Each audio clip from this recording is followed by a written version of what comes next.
6. It is gonna be a juicy episode this week, guys. Juicy. You want to know why? Juicy. Cube World is officially out. Oh man, I've been waiting for this since like 2006. It finally happened, guys. Cube World it's launched. I hope We've been everyone's talking about excited this episode. Yeah. We're doing a full 4 hours. We're going to do a 4-hour expose on the inner workings of Cube World and why it took so long. And their development cycle. Yes. Yeah.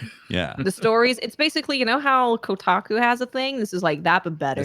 Yeah, that's our exactly. So. This is our journalistic swan song. Yeah. Awesome. Mm-hmm. Well, in actuality, Shadowkeep finally launched this week. We've all been in hot anticipation for that, and it's here. And we're essentially coming out of a grind haze. You know, my mind is hazy from the focus. I was very hazy coming out of Code Vein. Like seriously, I stepped out and I was like, yeah, I don't know. You did a long stream to finish it right before Shadowkeep, right?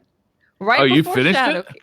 Right. I finished the main campaign. There's a lot of stuff I haven't done, but I stayed up until I was streaming until 11:30. That's when I should have been sleeping because I had to wake up at 7. So I'm still tired from waifus. Anime waifus will make you tired. Exactly. Anime Dark Soul waifus. Yeah. They seem the type. Make you tired. Super hazy. Yeah. Keep you up at night. Oh my gosh. Yo, what do you guys think of that old Shadowkeep thing that Destiny's got going on? It's spoopy. It's pretty damn spooky. All the It spooks. is. You know what? I feel really bad when I run past the patrol people and they're like, "Help! Somebody help Where's me!" my ghost? Yo! I can't find my ghost. Oh God. Help me! That is this tormented guardians left Sorry. over on the moon. Oh, it's Sorry, I terrifying. gotta go. I got an appointment with Mr. Trove. I can't You're like, stop. I have right to now. go kill 100 hive and you're not important. Sorry. That was a cool realization though. It's like because in Forsaken they had like the soldiers that were giving out the quests, right? I can't remember what they were called, Corsairs maybe. Yeah. Corsairs, Yeah, Corsairs, yeah. So they kind of brought that forward, like that idea forward, but instead of it being living people, the people who are giving you patrol quests are like the ghosts of guardians past, and they're these tormented souls. Yeah. It's a cool way of doing that. Like I was kind of impressed by that. I thought that was really clever. It was really cool. It's also a good way to force people to do patrols because there's gonna be someone that's like, "Oh, damn it, okay." You're like, I feel bad for you, Guardian. Yeah. Oh. Let's go kill these hive real quick. Okay. So the Shadowkeep expansion DLC came out on Tuesday. We've all been playing it, I assume, for 48 hours straight. Just constant. Just about. Just about. Never stop. I'm not glad. Glad is crazy. Right. Is He he? streamed for so long, like well over a day. Woo. Wow. He was streaming For the first day, he Yeah. streamed Oh, well thank over a day. Yep. That's wild. Yeah, he just kept going. He's nuts. I saw he did. I think he I'm did. too Yeah, old 20, for that. 24 hours plus. Damn. I'm too old now. So right off the bat, they actually had some technical issues, Yeah. which kept me from playing Did day they? one, most of day one. Yeah, you hadn't heard? You know what was I didn't even notice, man. Smooth. Hold up. This was the funny thing. Wait, Okay. this was the funny thing. Okay. Twitch did front page of a bunch of Destiny Guardian hilarious. streamers. And when you're looking at front page, it's just people eating, sitting in the Oh. queue, being like, what are we going to talk about today, guys? We had a mini Watts on anime during the wait. So people tuning in and they're like, this is not an Yeah. FPS. What I had is- a tour of TwitchCon playing for a while that I did. It got to that. I actually for a while I labeled it like something about like, server issues, newsroom. And like in my purpose was I was like, as much as possible, I'm gonna like try to I would go to like your channels. I'm like, what are they doing? How are they doing? Everybody's still offline. I'd go to Bungie Help and like it was that That's for funny. hours. So what's crazy is I purposely avoided the 0 hour launch. I was like, I'm not going to jump on right at launch because this always happens. And they had Destiny 2 New Light launching. They had the Steam transition happening. Like all these things plus a new the year's big expansion for Destiny. And I'm like, this is clearly going to crash. I am not going to be live at 10 a.m. sleep deprived and ornery about the situation. So I get on 4 hours later. Well, here's what happened. I unpacked the Steam file, which took forever. was meaty. It took on my computer it took like 30 minutes. So I unpacked that and I loaded up Destiny and it like worked for an hour. And I was like, okay, we're good. Oh, we're good. We're This is in. great. Sweet. So I'm gonna start streaming. So 4 hours after launch, I start streaming, and then all of a sudden, contacting Destiny servers. Everyone got kicked. Yep. They kicked everyone out. See, it was funny because I actually got to play for I think like 2 hours early in the morning, and then I got kicked. Yeah. So yeah, getting on early was actually the play this time around. Oh, Yeah, I went It was on right fun. when they signed on. I started playing, and then it was about 2 hours, right, before we got kicked, think and then we so. got kicked, and then it was down for what, 3-4 hours? It was down for a while. It was a It was while. down and- for a it was like while, 3 yeah. hours. I was falling asleep actually. I was like, oh, I'm 16,000 in the queue. Oh, Yeah. The staring at big the number. moment. Yeah, it was right before those queues, I think, when Bungie helped tweeted out, we're taking Destiny 1 and Destiny 2 offline. Yeah. Now is a bit. We're like, oh crap, this is not like a minor issue. Everything is like rip. Get the servers off the wall. Something Yeah. had completely broken, and they had to actually emergency maintenance the Yeah. servers. In fact, this was the beginning of the TWAB this week, and mostly the only info that we didn't know. Yep. Do you want to read that, Briar, like normal? Or do you want I me think to that's just good. read it? I think that's good. Yeah, Fran, if you want you to got read it, it. friend. Yeah, It was like pretty good. It was like super transparent about what was going on, really. Yeah, I should preface this with I started to get a bunch of questions like, are you mad that they launched New Light and free players, and a lot of questions and frustration. And so really glad that this was the beginning of the TWAB this week. Here's what they said. This week at Bungie, we landed on the moon. As with some previous historic trips to the moon, this one saw a few issues. Our teams remained calm, worked on the problem, and hunted down the bugs to restore services. The biggest issue was caused by game databases not doing their job correctly, which threw a wrench in the machine. Please don't blame your new friends just joining the community. This was a complex launch that included platform migrations and new ways for players to begin their journey with us. We aren't afraid of solving tough problems, and we'll continue to hunt down any issues that arise. And there are known issues that you can find and get links to, and be sure to So check this those was out. not they don't have enough servers No. to accommodate issue. This was something much bigger than adding another Yeah. server. I had speculated. Like the initial logon did have a bit of that, like we don't have enough servers. Like right when it launched, it seemed like I couldn't get on for like 5 minutes, and I was like, oh, that was smooth. Yeah. And then it wasn't until a couple hours later that it seemed like the shit hit the fan. Yeah, when they pulled the Yeah. servers offline, I was like, okay, that's something. There's a big bug in there that's like causing database issues Really that they had bad. to like completely pull out. Because imagine if there's a bunch of new people joining and they're getting incorrect data on their database, like that's just multiplies into big issues. So Yeah, I guess. But they yeah, didn't like get I it. don't. They did get it fixed though, and we were able to get to play the story of Shadowkeep. And what do you guys think of the actual kind of campaign? Because there was Are about we doing spoilers? yes, 3 to 4 hours. I don't think we I think should. so. Are we? I think we should. I Yeah. mean, anybody who's watching Yeah. the Destiny podcast probably yeah, just straight has up, played. like it's really hard not to talk about this stuff because next week we're going to be talking about the raid. So Which might have story continuation. It as better. well. It damn well better. So here's fair. the thing: if you do want to avoid spoilers, I'd pause this or stop watching live or anything like that, and then go finish the story because a mild spoiler is that it's not very long. You could definitely get it done in a day. It's pretty short. Yeah, it's a pretty short Yeah, story, 3 and it's hours. definitely worth having the reveal happen to yourself when you're playing the Oh, game. yeah. Right. Yeah.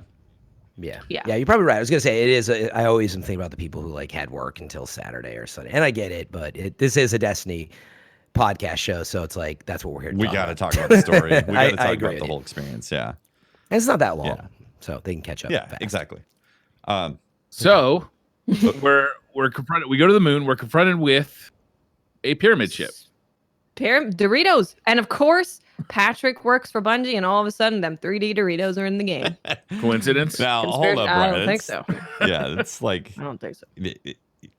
Eris, the moon, the atmosphere, like Yeah. it's October 1st, and it legit feels like it's spooky season in Destiny. Mhm. Totally. Yeah, I Oh, Totally it's get super it. spooky. I love that. I think that's badass. I love it. Yeah. Yeah. Yeah, the ghosts of Eris's past fire team just kind of hovering around her and like kind of just talking to her constantly, and the way she reacts to it, kind of like throughout the story, because it seems like it gets worse as the story progresses. Yeah. more It of them does. show up, and she starts like screaming at them to shut up so she can have a It's conversation. my favorite. But then she's like, Yeah. but no, don't leave. I need you. So it's like this really interesting, even though it's quite a short story, you get to have this really interesting journey with Eris of her seemingly getting more and more crazy with these things that are haunting her. That's what we needed Which for is really Eris, cool. more crazy. She No, was we do. We missing need her a to few crazies. be insane. We need her to be nuts. She caught the Just whole lose it Pokédex completely. of all the crazy now, right? Yeah, did anyone Filled out the database. notice it? Did anyone notice? And maybe it's just an effect, but I went back and just played the first mission twice. You know, the very beginning, and then to cap off the first day or whatever. And I noticed like her it was like that nightmarish orange, aura. She had like she was split. I didn't really notice it. It was like a subtle touch, but the first cutscene I think we see with her, there's this little like aura off to the side that you can Almost see. She's like a when you little, look at her old conscience or whatever's 3D coming out. Images with the blue and the red, Yeah. two separate images. Right, it's like the prism, but there was a little like, she was split almost. I haven't played the campaign again. I'm doing that Something tonight. weird's going on with her. But yeah, she's literally Eris? torn apart. Wow. Yeah. All right. Yeah. But I loved how Maybe we can spooky it ask was. Morla when she's on, like, what the hell's going on, lady? Yeah. Yeah. Any What did you do? insight How did this happen? What are you into doing? the madness? Like, let's Yeah. split that madness completely open. Have a full idea what's going on. I think so we get to see the moon Yes. in its full glory. That's been And we start on Yeah. first light. yeah. That's the first part. It's first light. That is really cool. I actually You didn't know what I realize found? that when we You know what I started. found really cool was we're on basically the first light PvP map from D1, but the very first mission is all of your fellow guardians are just It's like so running good. with you. It makes you feel like, oh, I'm with my guardians. This is awesome. Yeah. Like Yeah. it just gave Not me that only- feeling. Not Oh, only wow. are other guardians there, but there's actually NPC combatants like those There are, robots yeah. that we've seen. What are they called? The Red Jacks are Mhm. there. There's tanks there. There's ships Yeah. there that are also firing at the enemies. Like it feels. You Alive. remember Halo 1 when you come out of the library Mhm. and you like jump into a tank and it feels like you get into this huge battle. It feels more than just you against Yeah. the enemy. It feels like you're part of an army. And that's what that first mission felt like to me. It's like I'm part of an army that's taking on this mission. Yeah, it was like the first time I actually felt like the Vanguard existed outside of the tower. You know? Yeah. Like it wasn't just Yeah. us going out and Absolutely. doing missions. It's like, oh, the Vanguard actually has resources and stuff. That's great. Yeah, you hear about the Red Jacks, but I never see them doing anything. So this no, is just hanging is by really like cool. wires. Yeah, it's so cool. Like the ships, like you said, are flying by, shooting at stuff on the ground that you're in this big battle, and like that massive shrieker is also shooting at the ship. And it's like, this is cool. Yeah. Yeah. Yep. Yeah, when I finished that, and was in the middle of the campaign, I remember reflecting. I was like, I feel like it was almost like a test of. Did my video just cut out? No, you're good. I Okay. mean, there's been some weird Sorted. blinking, but it's Discord, whatever. Oh, it's just Discord. Sorry. So anyway, I was gonna say I felt like it was almost like a test for like, what if this game was a bigger MMO and we were all on the battlefield at times? Do you think that's possible? That it wasn't just like an I would opening love mission? that. That'd be really fun. I feel like Because- what they did with this transition is it feels like it's running better on Steam overall. Yeah, obviously I don't know how it's running on console, Yeah. but like Hard disagree. Oh, so in my personal experience, I've been getting better FPS overall, and less weird glitches that was happening on Blizzard, and also there's the first time seeing that level of like that number of ads and enemies all happening at the same time with like these NPCs and other characters having a lot of tactical stuff going on. So maybe they did retool the engine a little bit for it. They absolutely did. Yeah. I don't have that confirmation from them, but yeah, I'd be careful to attribute it to Steam because I got a lot of comments about this. Like, thank God for Steam. It looks so much better. But I have actually had this discussion a couple times now. When they do the yearly updates, it seems like they're tuning rendering engine, improving engine, performance. And for some reason, apparently that work is hard to do. We don't see it with every, quarterly update. And so you see it like once a year or whatever it is. So, I mean, I do think it's that. And I got to tell you, Tef, same thing. I actually went to windowed full screen. We have discussion for PC. PvE was running awesome. I think I still have that frame rate issue. But yeah, it seems like they absolutely fixed some stuff. And there was a new driver release that came didn't out that realize day. that. So, man, Nice. it's I heard a lot of people sharp. saying that it seemed smoother. Like things just felt a little. I have had the opposite experience that you guys are having. Wow. I have had frame rate hitches, not like we had when Destiny 2 first released, where it was like a kind of constant frame rate hitch. It's more like every hour or so, I get a big kind of spike.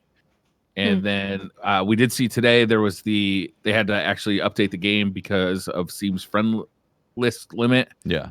But yeah, I feel like Was your friends over 300? No. Okay. No. So I never had a problem with FPS in Destiny. Like the game always has run pretty well for me, with the hardware I have. So I wouldn't notice if the frame rate got higher. I capped my FPS actually because like there's no need to run in my graphics card at 100% all the time. But I don't find that it's running better by any means. I find it's actually there's more glitchy. I've had a couple of hard crashes too. Okay. It Weird. could be. I haven't had a crash. Nah. I haven't had any. They did say that like the friends list thing was crashing people's systems, and On Steam. I thought it was because of the 300 or more, but maybe there was some other things that were going on that was creating some bugs that you were experiencing. Maybe it was the clan list. Was there a clan list issue as well? They didn't say clan list, but it's possible. I don't know. Okay. Yeah, because for me, I didn't experience any of that. I didn't have any crashes. It felt like I ran better than Blizzard. I'm pretty sure the engine and everything, it's performing better for many people. That was the feedback I got. I think, Briar, it's something with your setup and not your fault. But I mean, there's always, on PC in particular, there's always little things that, double check your drivers. Try rolling back your drivers, this is for people out there too, but maybe worth rolling your drivers. See if that does it. I don't know if you even updated them though on 10.1 either, Briar, did you? I don't think I did. No. Yeah, so maybe just to update your drivers first. I generally don't update drivers unless I see something. I know, right? Because it will. You need this for apparently there something was specific. something out today from NVIDIA that's supposed to help with a bunch of like hitching issues for games. So maybe even the update today would help. One last tip I would say, Briar, is build a new PC. Also, new everything. So. I literally could not build a faster PC. In the time I've built this Gotta have a second one. no new parts have come out. You gotta have. They have to have swapping. You gotta have your off days. It's actually really disappointing. It's like upsetting to me because it's PC building time. It's that time of year, right? And there's nothing new. I'm like, NVIDIA hasn't released anything new. Intel hasn't released anything new. What am I supposed to do? Unbelievable. Just be happy So for sad. once, man. Yeah. So the game. All right, I want to go back awesome, to the but- story. I want to go back to exactly. the Story. Spooky. So we go, we learn about the pyramid ship that's buried under the moon. Yes. That thing's been there, Yeah. right? That thing's been there for a long time. Wait. Yeah, it's been. Yeah, laying while we dormant were for a while. away though, right? Not like forever. I guess we No. don't know for sure. Yeah, we don't know for sure, but I'm assuming that it's been there. Well, one That's of the what's been in the comments mood. from, I was it the Forever. Ghost that was like, how long has this thing been here? Because it's been Yeah. here for a long time. We just weren't feeling the effects from it. Yeah. Right. I was kind of like, I was assuming that it came at around the same time as the Traveler wanted to take off, actually. Like, to me, those two things might have been connected. Yeah. And that was just me making assumptions on my own. Yeah. But like, we know that the Traveler at some point was like, all right, I'm out. The tetrahedron. Like, was it when up? this thing Let's showed get up? outta here. Yeah. Tefty, talk about that a bit, because we found out, I was listening on your stream when we found out that thing's not even a pyramid. No, this is super weird. It is a tetrahedron. Hey, Edron, it's the pyramid that's is funny. a four-sided pyramid with Here a comes the bottom. lecture. Yeah, The hive is full of lies. freaking lies, man. Not even a pyramid. A three-sided pointy object like that. Well, three sides with the bottom Is a pyramid. No, it's a tetrahedron. No, Tetrahedron. no. That's- It's got to have It's four a sides type to be a of pyramid. Yeah, four it's sides. pyramid's cousin. Four sides is a pyramid. Tetrahedron is a three-sided. Pyramid system. It's amazing how deep the lies So it's of the because- hive go. Precisely. I don't That's know. exactly what's going on. Yeah. In any event, this thing has maybe been there for a long time, or it Right. showed up while we were away. But it is like this was the thing, and we are doing full spoilers. We're saying Yes. Yeah. Yeah. Yes. this was the thing for me. As someone, frankly, I'm like, I don't know. You lost me at I remember the whole Traveler thing, like kind of, but I'm like, I don't know. I'm not a lore guy. I need to listen to Bife's new 4-hour epic. Takes us through the I whole just thing. need Bife to sit next to me as Yeah. I'm playing the game so I can be like, Bife, what's that about? That'd be great. Good, Just good, whispers quietly. If you look right here, then what is occurring is anyway. Excellent wife impression. That was bad. He's gonna kill me. So anyway, when I got here, man, that was cool for me as a story mode. Me again, I'm like, I love Eris. I love the vibe. There's some things that I'm just not as keyed in on that other people who are much smarter than me with lore, right?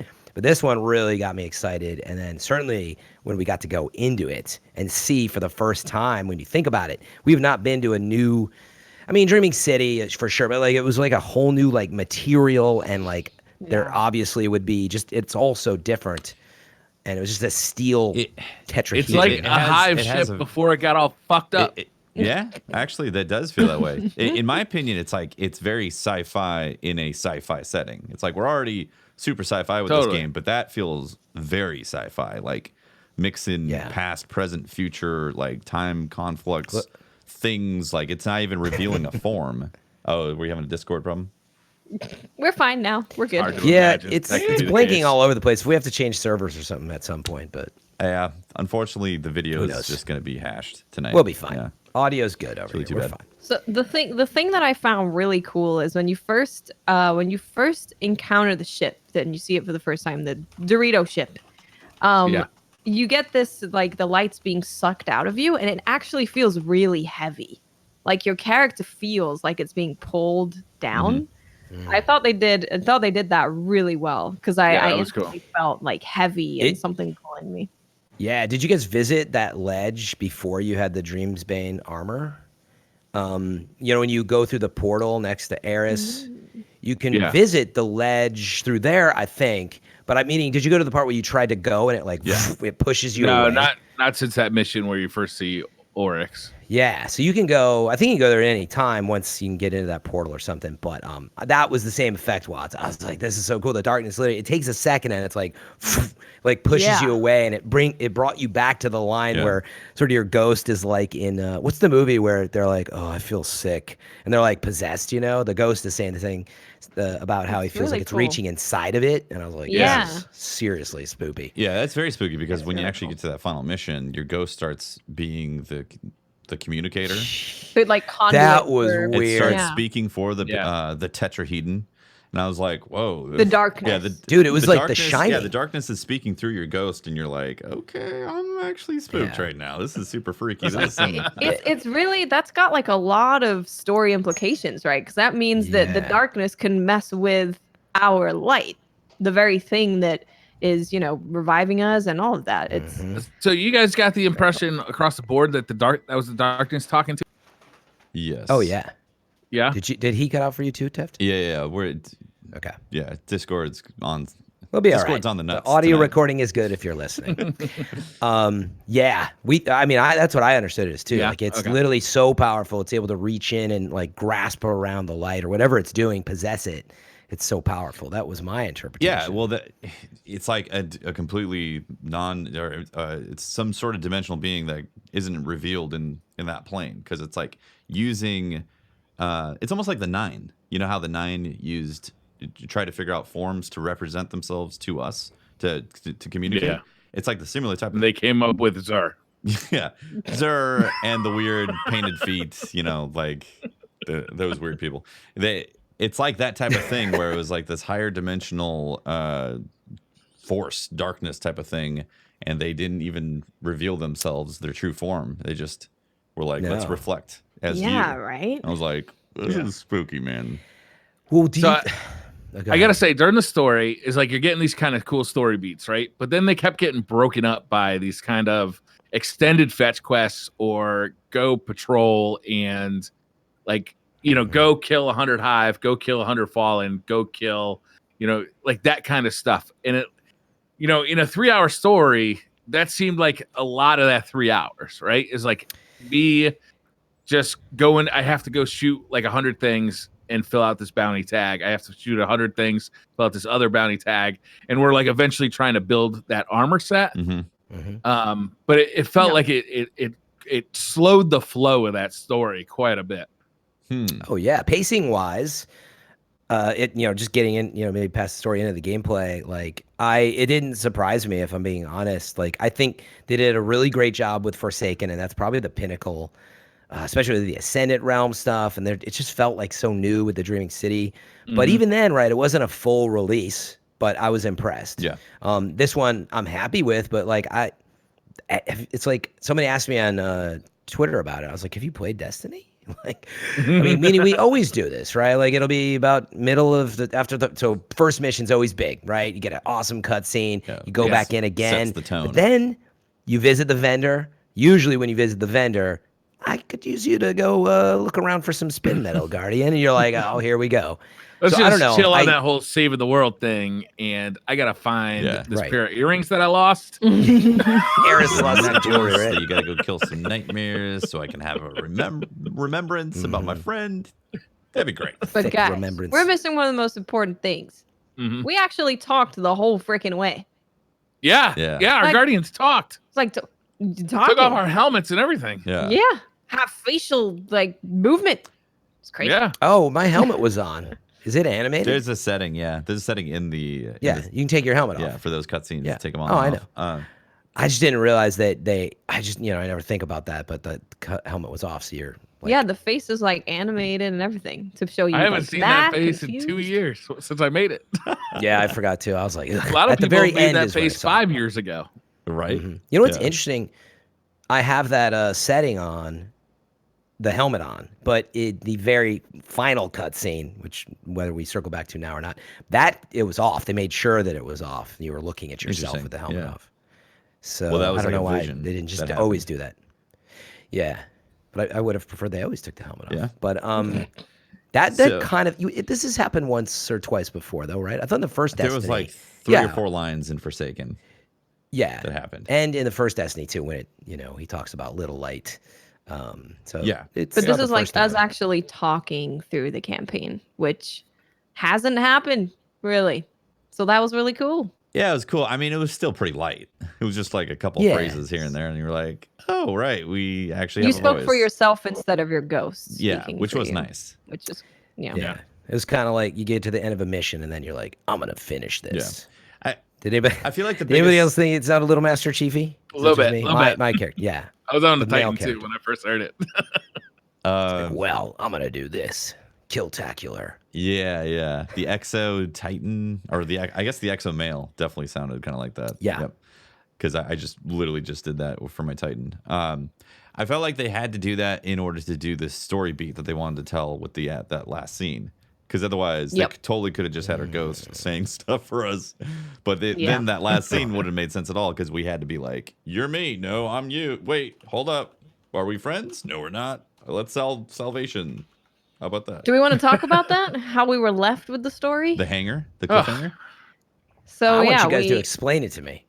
we saw ourselves, which is clearly like the darkness, so whatever is going on.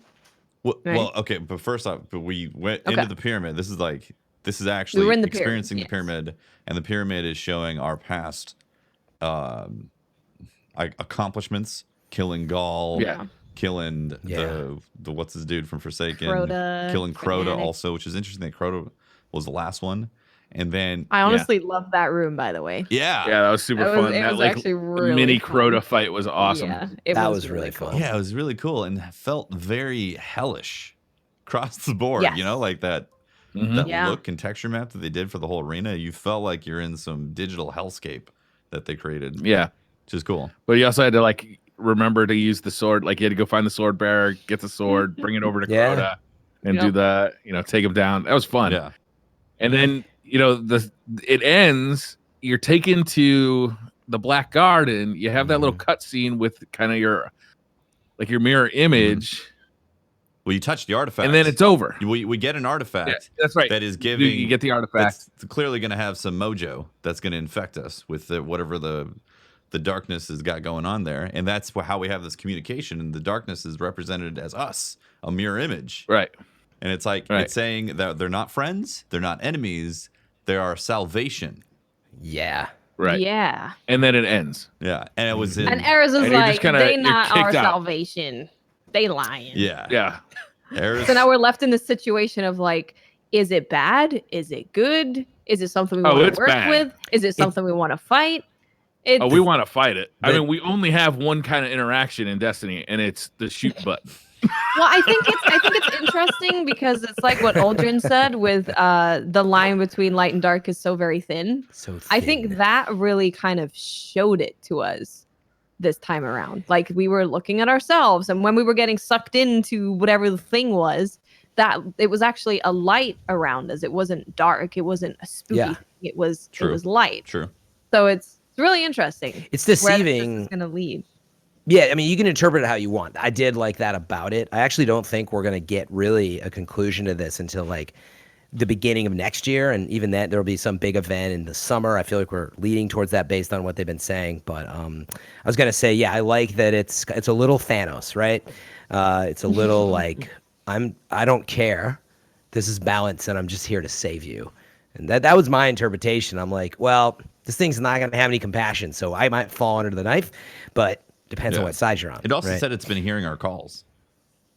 Oh. Yeah, it said Do we leave voicemails for it? We've been putting you to voicemail because we're not ready, but maybe now we should talk. Let's set up a meeting next week. Actually, this Saturday. How about a meeting this Saturday at 10 a.m.? The darkness screens his phone calls. Believe it. You know what's interesting? The darkness isn't at home. Confused Realm in chat said something really interesting. The raid is called Garden of Salvation. Right. Yeah. And it's in the. And That was my first thought too. There are salvation. Yeah, this looks like it's going to be a direct, like, it looks like the raid basically lines up to the, you end the campaign and you go into the raid and the story continues in the raid, right? Right. Yeah. And maybe That's it what they even said. continues in the dungeon. Might even be like I dungeon. think it will. I'm in it, assuming the dungeon's going to be in the pyramid. That'd be weird, right? To be some. that would be Because so. No, remember they D1 was we killed the Heart of Darkness, and it was in the Black Garden. The Black Garden, yeah, and that's where we were at the very end. They took us to the Black Garden to say we're going to have a little salvation here. So we were the ones that ended the Heart of Darkness as well at that time. So that's what's really fascinating. Like, how many crisscross lines are we going to have here? They're going to blend lines. So, yeah, I remember a couple things. One, actually, remember in the trailer, they did show us the darkness is in the keep. It's in the red keep. Now, you go below into the moon for it. Remember those spinning, like, spiky, logs from Lord of the Rings or whatever they were? So we're pretty sure that it's in there. Now, to be fair, the pyramid's down there, I guess, so maybe. The other thing I was going to say is just let's keep in mind for the story that this year's supposed to be different with events to remember. You had to be there. But also, whoever had been talking about it, it's a full arc is what they said, right? They don't want to do the thing where each season is like got its own story, so to speak. They said it's going to be an arc. And so that's what I think we're seeing and why They're I continuing the narrative instead of separate. And we got this memory thing that happens with Eris now, not to change the subject from that pyramid scene, but like each week we're going to have this memory that we redo for Eris, and then then we get like this cutscene. So I'm assuming that's going to be like the continuation each week of getting a little cutscene after we rebuild her memory for her friends. Get some It's also kind of cool to see Ikora and Zavala kind of like re-up, like, okay, we had our differences when Cade died, but now like we're all behind you. This is 100% like the Vanguard against the bad guys. Yeah, that was cool to see because it was kind of weird to like having. It was so long ago, Yeah. Like, can't we put it behind us? They never had them all in the same room in this campaign, did they? Like, remember the roundtable scene with Kip? I was really hoping to see Ikora, Zavala, and Eris all in like one place. We didn't get that, did we? Yeah. No. Nightmare. Maybe it'll happen later. Let's have a Cade. Maybe we will. It seems like what they're doing in with. the room. Oh God, that's a raid boss probably. Hey guys. But it seems like they're going to be continuing Eris's storyline, much like they did with the weekly stuff with the Queen. Yeah. So you go visit her, you go through the portal thing, you get like a little situation going on. Right. Yeah. So I'm excited for that, to see where we're going, because this story is really interesting. We've talked for so long how we wanted a dark destiny and we wanted them to take it there to be spooky and weird, and we're living in that timeline right now. Yeah. So I'm really excited to see just how weird and creepy it gets. Yeah. I'm very happy with it.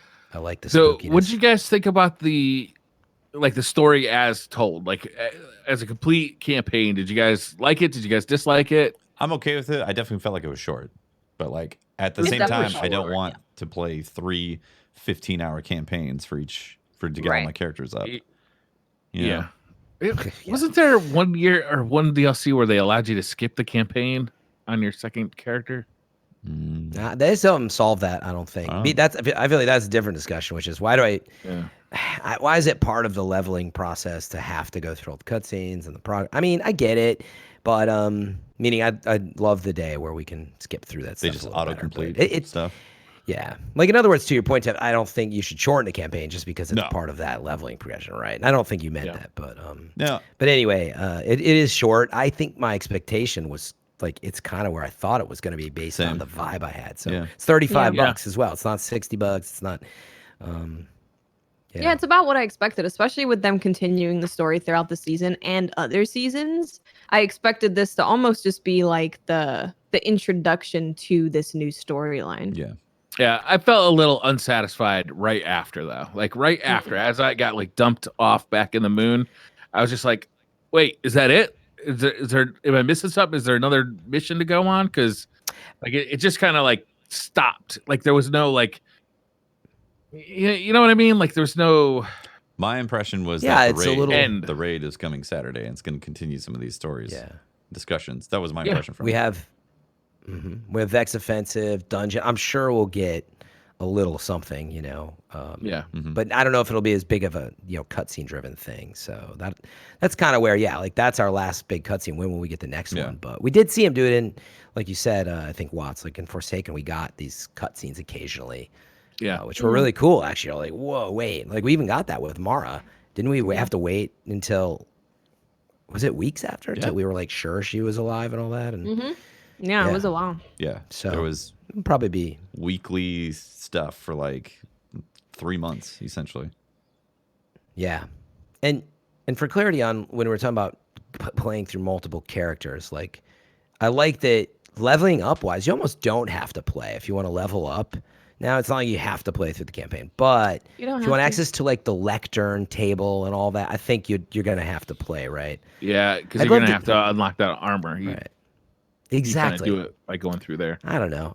It is so short. I guess I don't care that much. But I almost would like to see the option to be like, just give me I already did it. I don't want to open up the lectern table and do all this stuff again. Or give me like a discount on the parts where I have to grind for materials or grind for kills.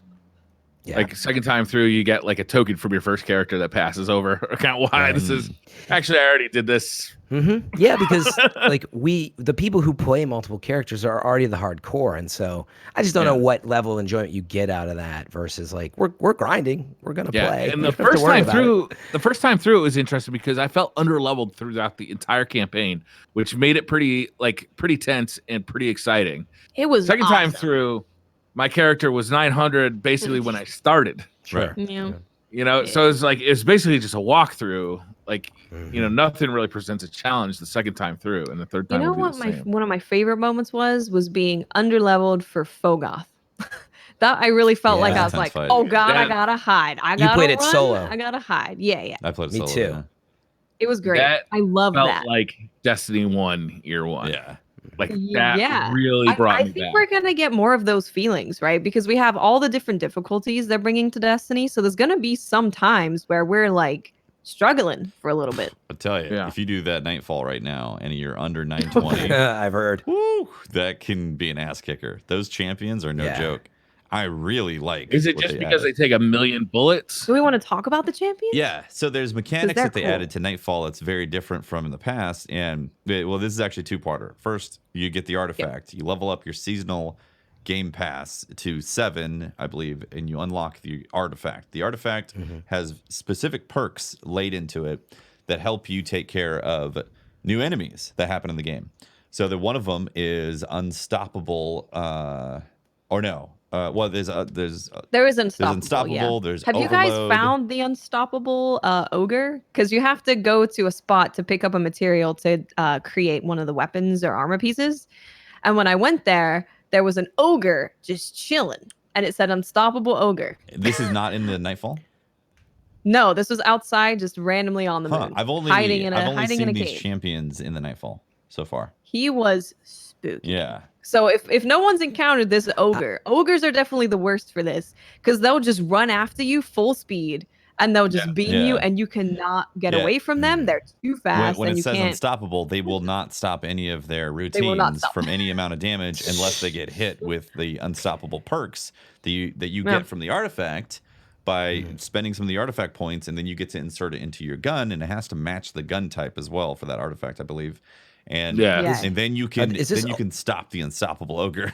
This season it seems to be heavy on hand cannons and auto rifles Yeah.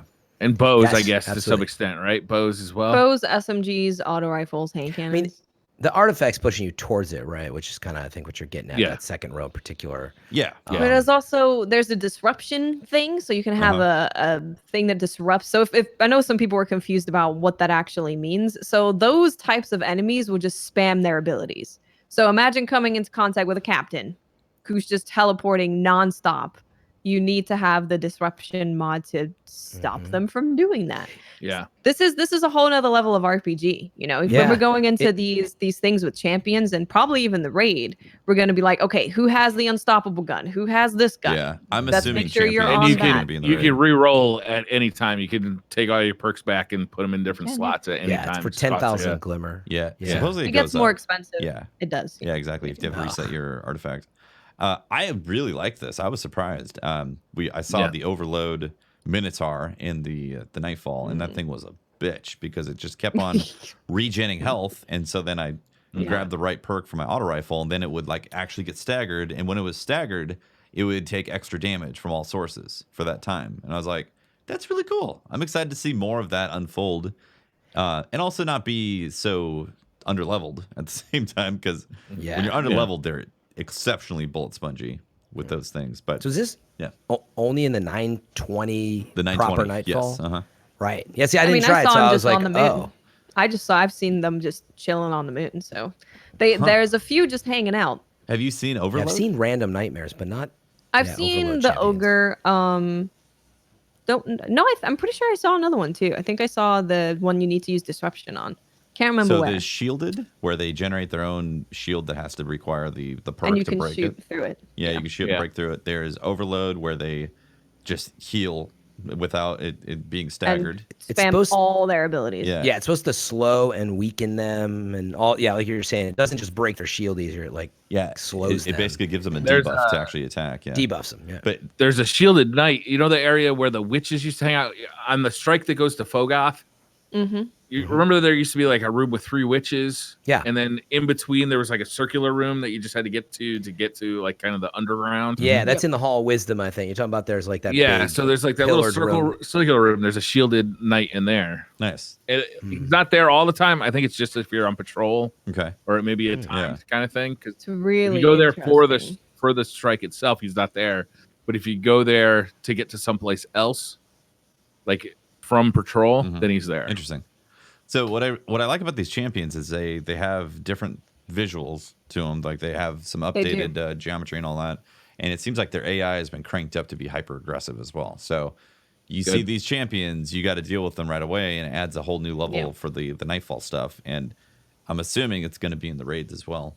Be like, oh, champion showed up. Yeah. Kill that champion. Yeah. Good. Yeah. I think for sure. So yeah, we're gonna be really need to be. Why does no familiar one with have an artifact. unstoppable mod? Jesus. Right. Yeah. Yeah. Honestly, think we that should. Destiny needs new enemies to shoot at, right? As we've been Yeah. kind of shooting at the same enemy types for 2 years, and then those are modified or small additions to enemies that we've been fighting for 5 years.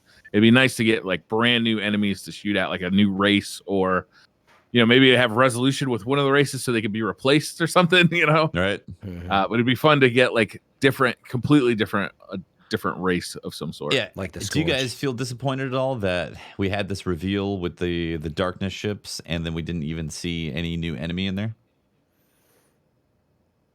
I don't mind because I'm expecting this is gonna be a long ride before we see that. Yeah. Yeah, I'm on the same kind I mean, of we log. saw I that would it love was going it, to be but I just- red colored hive in the trailer, so I just assumed that's what we would be seeing. Yeah. Yeah. So I think it's the difference between expectation or if you could have anything you want, right?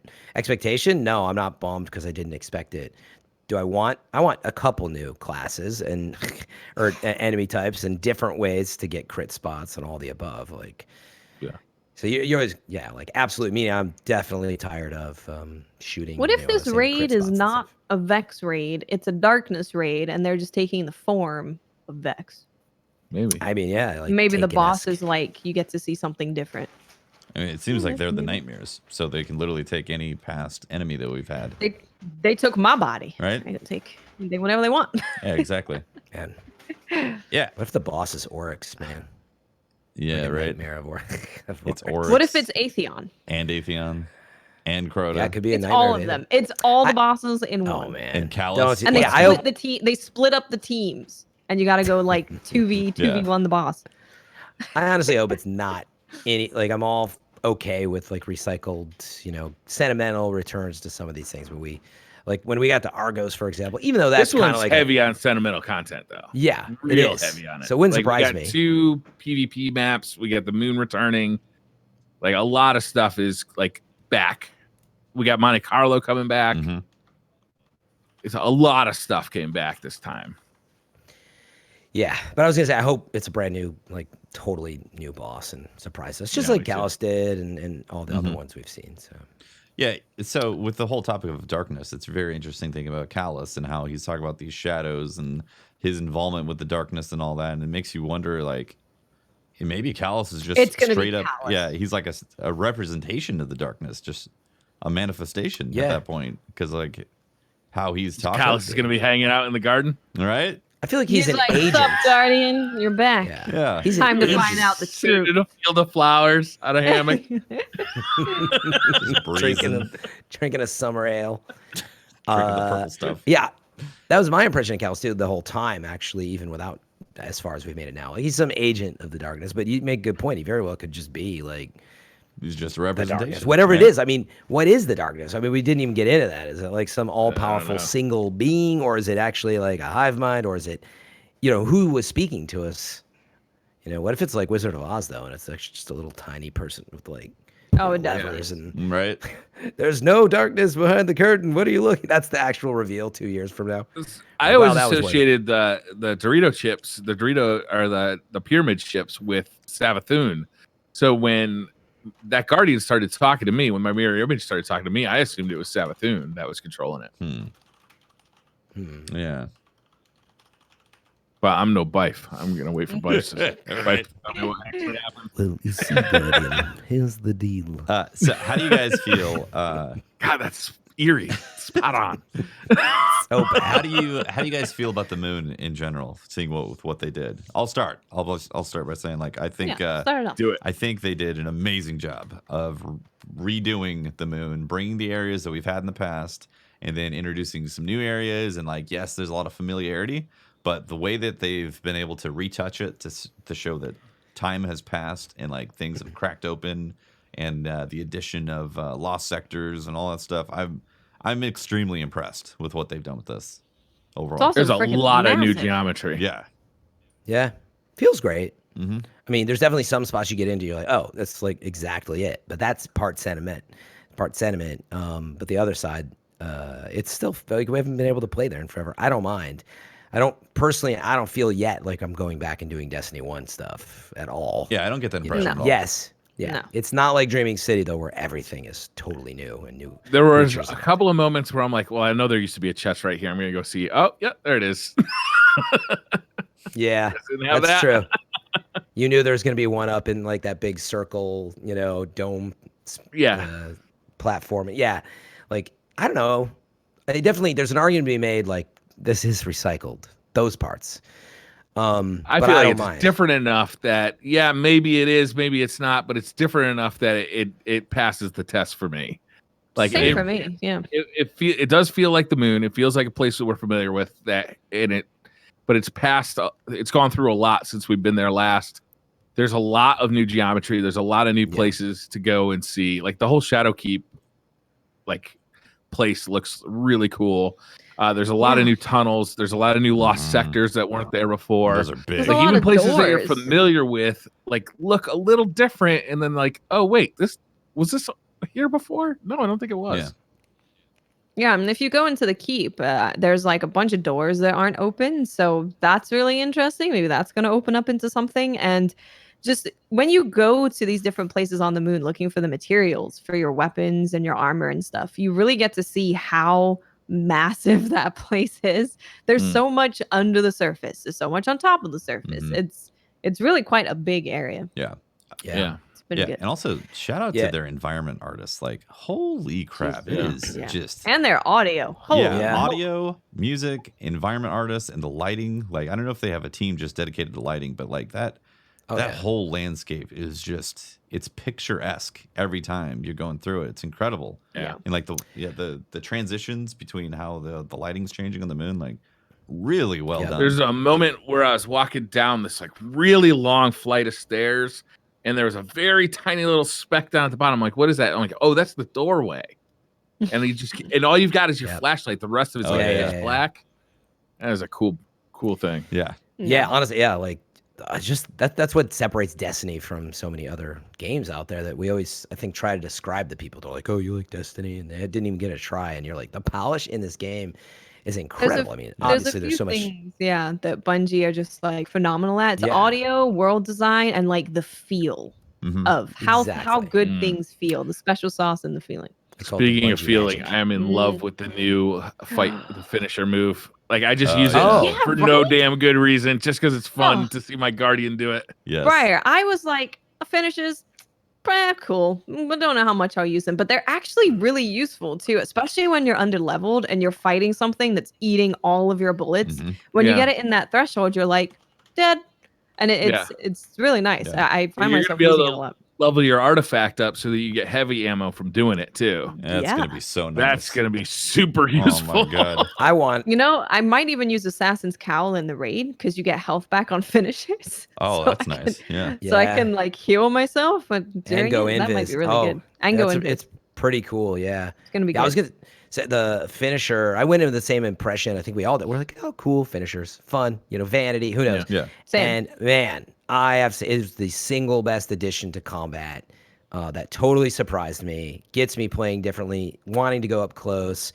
It also becomes a utility. It's a risk versus reward. You'll see some crowd of enemies, and you're like, man, I just want to finish them because I'm like, honestly, you'll get like yellow bars that are kind of down towards the last third, but you can just knock them out. Instead of wasting, it's the difference between having to wait to reload your weapon and just being able to deal with it. Yeah. But you'll move in and you got to play that risk versus reward. But anyway, it's just like it feels amazing. My impression as well. I was like, man, they must have really. It's like somebody. I guess they probably suggested it, and someone's like, I don't know, how are we gonna make that feel good? And holy cow, it feels. Isn't it good. weird? It's so crazy how they managed to make it feel satisfying and it feels useful and. It's just so good. Stellar job. And it got me to spend $15, I'm going to say. Oh, you got a new finishing move? Brian, you know what I did? I got the finishing move. I got the hunter armor because it's beautiful. Yep. It's amazing. It takes shaders really well. Yeah, you got the antlers? Oh, yeah. You got a little quiver on your back. How could I say no to the quiver on my back? Yep. But the finishers, I got the haymaker. And it's funny because you don't need it. But it looks and feels so good. Oh, to I just need it. like knock out. I was having a ton of fun with the Titan one, but the Warlock one I even like better. I haven't even tried the Hunter one yet. But the Warlock one it palms people is like really cool.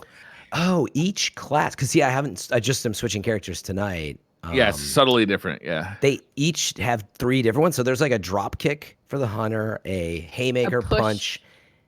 Is that the third one?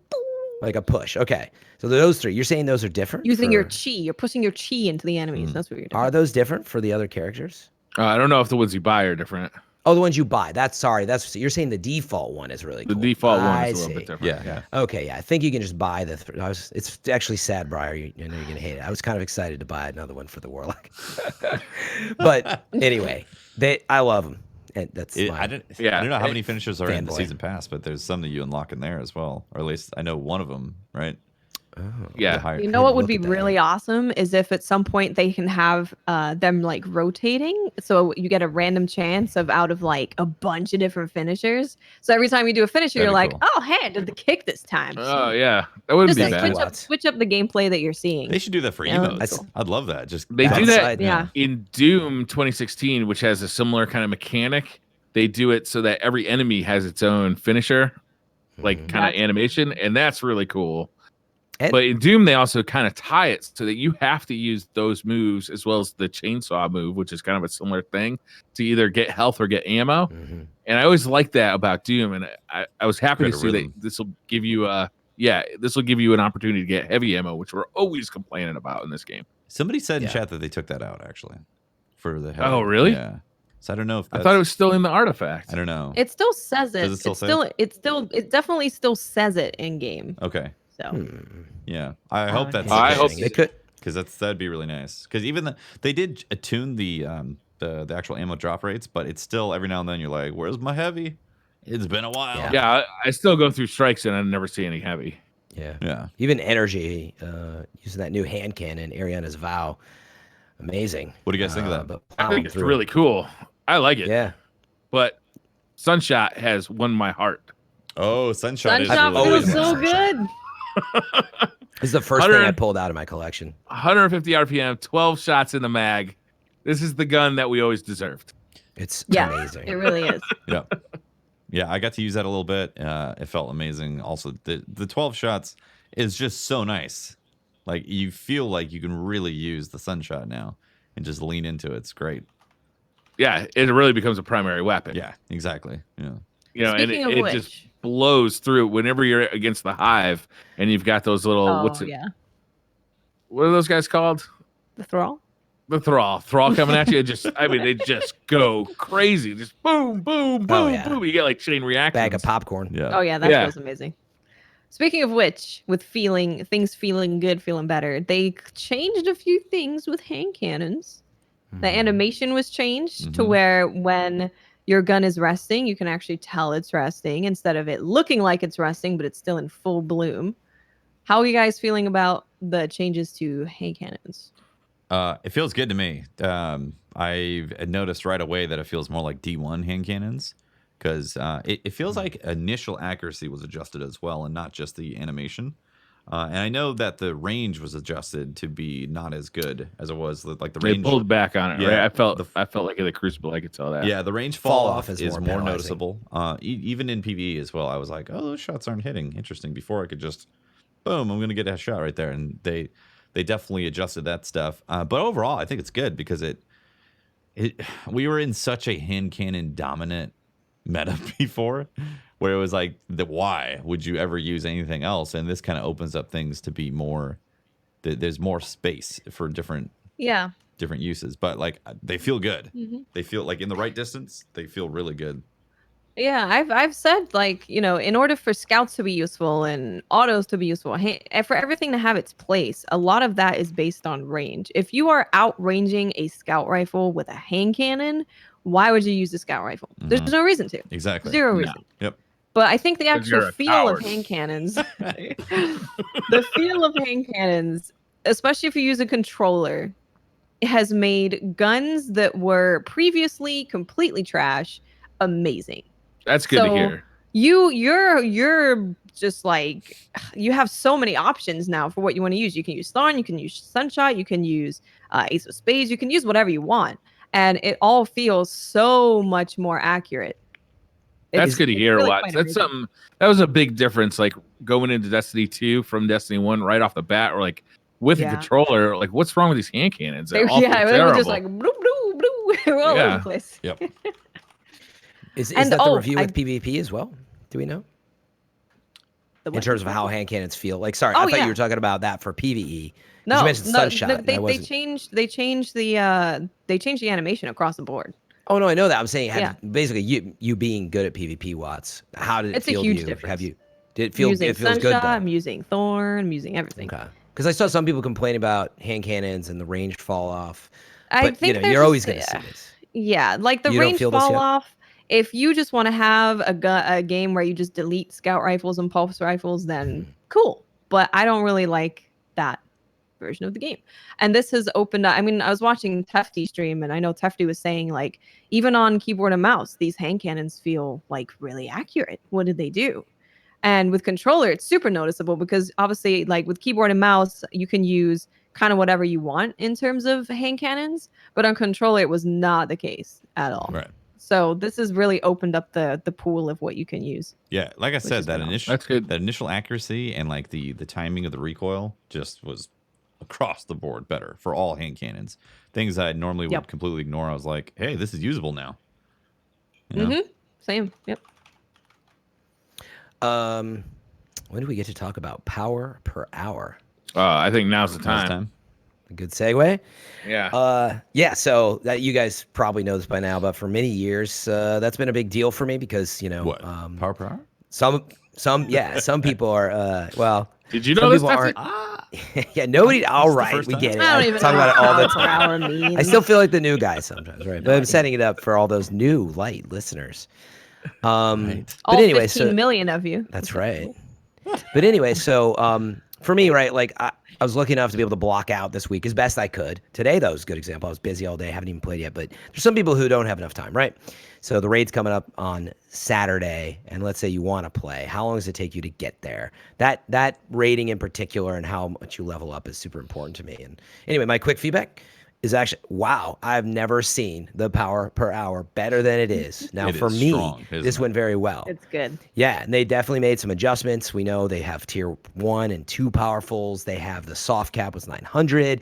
You could do things like use tokens to fill in some gaps. Anyway, I'd love to hear from you guys if you had any trouble with leveling up as well as how it felt. But I'm really happy with it. I'm already 916. I'm really happy with it. 25, 30 hours. Yeah. So before we talk about going above 900, the soft cap is like super easy. I mean, you can go do strikes. Any place where you're getting blues, you're getting you're getting rewarded lots. So hitting that 900 mark, you can easily do that within a few hours. There's this knight that I just bullied on Mars on the moon. I've heard about him. Yeah, Mr. Trove. Mr. Trove, yeah. You say hi to Eris, you like, droopy face, cool. And then you run over, you take a right, and then you see the knight, you kill that knight, you wait a couple seconds, and then where that knight died will spawn these platforms. You hop up on the platforms, you follow them around. They're like the invisible platforms that show up when you get close in Dreaming City, that type of thing. It always spawns a chest. You grab that chest, you get a guaranteed blue. And it took me all up to 900 just killing that knight over and over. Yep. Ridiculous. He's great. Right? You got a little spot you need to fill in? Mr. Trove will hook you up. Yeah. And also, he's got your back. Eris's legendaries cap at 860. So don't save those. Just grab them as they become available. Yeah. Just because The essence. Yeah. The ones that you get when you're doing the story, but the ones that are in the season pass. True. Yes. Those keep going up, so you can kind of use them either to fill in gaps that you really need to fill in, or you can wait. Yeah. Specifically the Dreambane armor that you craft from Eris that caps at 860. So if you've been trying to save Which those, is kind of cool looking. I like the look of it. Yeah, they do look cool. Yeah, I agree. Yeah, so like the 900 climb, super easy, enjoyable. Yeah, fun too. I liked it. Yeah, it was well paced throughout this campaign too. So I always felt like I was making gains, but I needed to be because I was always just a little under level for the story content I was going into. Yeah, exactly. And you know what I absolutely love that I did, that I kind of had an idea that it would be cool, but I didn't know I'd be crazy about it. The artifact and the actual battle pass that's been in Destiny. Before we do that, I want to talk about the power per hour just a little bit. Okay. Yeah. It's part of that. And I had a question for Watts too, based on something you said off before we got in. Do it. Sorry, I thought Brian was going to say something. All right, because I actually, it's funny is I don't actually feel like I'm leveling up faster than I did in like previous seasons, right? I don't feel like I'm speeding past, like as far as after you hit the soft cap. Like I'm not going faster, but I feel like it's a lot less frustrating because when I get my power engrams, it's much easier to fill in the gaps by just running strikes or just basically just playing the game. Is you'll just get blues or you'll get legendaries that kind of level up your other equipment to the power engram that you just got. So if, let's say you just got like a 910 power weapon, then like the rest of your gear is a little bit low, but you can start getting legendaries that kind of fill in those gaps. So it's, you never have like something that's like 20 levels below your current gear, like a bond or something, and you just can't get a power engram to drop in that slot. You know what I mean? Right. Because a legendary or a blue will fill that slot in. and it'll be about where you need it to be. Yeah. It's so much Yeah. less Yeah, frustrating. I agree. Yeah. And there was this edge to it, right? Like, and why I'm glad we could maybe stand this discussion. So I'm pretty happy overall. I mean, getting to the soft cap, getting ready for the raid. I think it's like, call it roughly 5-7 hours a day, depending on what you prepped. I mean, some people could do it faster if you had a bazillion tokens. And there's other methods now that are being discovered. But anyway, meaning that's very reasonable. Tuesday, Wednesday, Thursday, Friday, pack in 5 hours a day. And if you're like Pope, just stay up till 2 or 3 and only sleep for 3 hours, and you'll be okay. But it's doable though. It is like it could be a grind, but whatever. That's for the world's first. And so I'm really happy with that overall. However, I was curious if anyone's still run into that issue of where you have a slot with a certain gear power you need, and you just kept getting the same thing. And Watts, I thought you said you did run into that. Yeah, I had an energy weapon drop probably in terms of powerful stuff. It was probably 3 in a row. And then in terms of trying to fill the gap with blues or tokens, it just wasn't hitting the like 2 or 3 things I really needed. Was this after the soft cap of 900? Yes. And were you getting powerful tier 1 engrams or above, you think? Yeah. I mean, I know. Okay. So, yeah, I bring this up because you know what really grinds my gears? That's the one thing. I was very happy, but yeah, so I ran into a similar situation where I only ran into it like once. I had other players coming in saying what you had, Watson, and it really set me off. Meaning they're so close, in my opinion. I know we want to grind and everything should just be handed to you, and I know people have various viewpoints on this, but when I see something, even though I'm past the soft cap, like I'm still only 900, it's like that is when you unlock. So stay with me. You unlock powerful tier 1 engrams to get at 900 gear, right? Before your artifact is added, I believe. And then you pick one up and you don't get a powerful out of that because it's a duplicate. So, right? I really think that's either broken or they need to like look at it again, meaning would it kill you just to give me the +1? And I want to read something really fast. I found it was that from Luke Smith's, State of, Destiny. He says in part 2 under world drops, he says, as far as contributing to your power level, world drops often feel like a waste. To get away from that, we've made some changes that allow these drops to help players progress beyond the soft cap. World drops in Shadowkeep will have a chance to drop at the player's current power level, but then they provide the example, though, right? A player has an overall power level of 12. Gloves are in your lowest slot in 906. A player might open up a legendary engram and receive that same power of 912. So meaning, yeah, it's a bummer if you already have a 912. But I think it's at odds with what he says in the opening. World drops often feel like a waste. Doesn't it feel like a waste? Yeah. Yeah, but he's talking about world drops, not power drops. Yeah. Like the blues dropping and the legendaries That's that drop. Legendaries on the I'm ground actually and like blues, excited about that now. I see a blue drop and I'm like, ooh, okay, that's true. 910 I'm looking for. Yeah, he's not talking about tier 1. But I'm with But you. that's even Fran, worse. Though. It's like That's I'd even like worse. To, That's I just world like drops. to see like duplicate Sorry. protection in a row. Like so I can't maybe 2 in a row isn't that bad, but 3 in a row is definitely pretty bad. If you get 3 power drops in a row, you just wasted, hours. Right. And so maybe no progression. This is where, like, in the back of my mind, where I was going with this is like, okay, this is just world drops that are supposed to maybe, when I read this, world drops might just come in at your level. So this is a powerful tier 1. So anyway, that was my quick spiel. I just feel like give me a powerful drop. It's going to kill you. Give me a +1. Even Are you talking about completing powerful rewards and it not actually being a powerful reward? Yeah. Because I've only found that with Strikes and Nightfall thing, right? That is a bug. I think he's talking about getting the same power drop in the same power. slot. Like you described, like you had 906 gloves.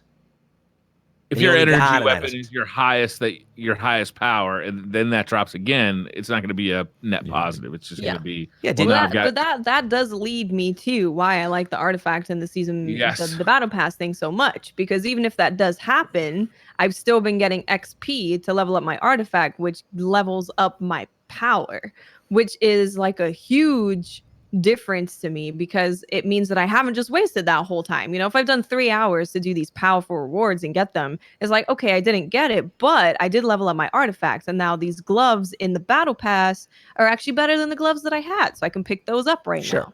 But that means, also your total power goes up like by a point. Yeah. So quick, and then Quick. And that also, it changes the way you play the game because you're always looking for XP now.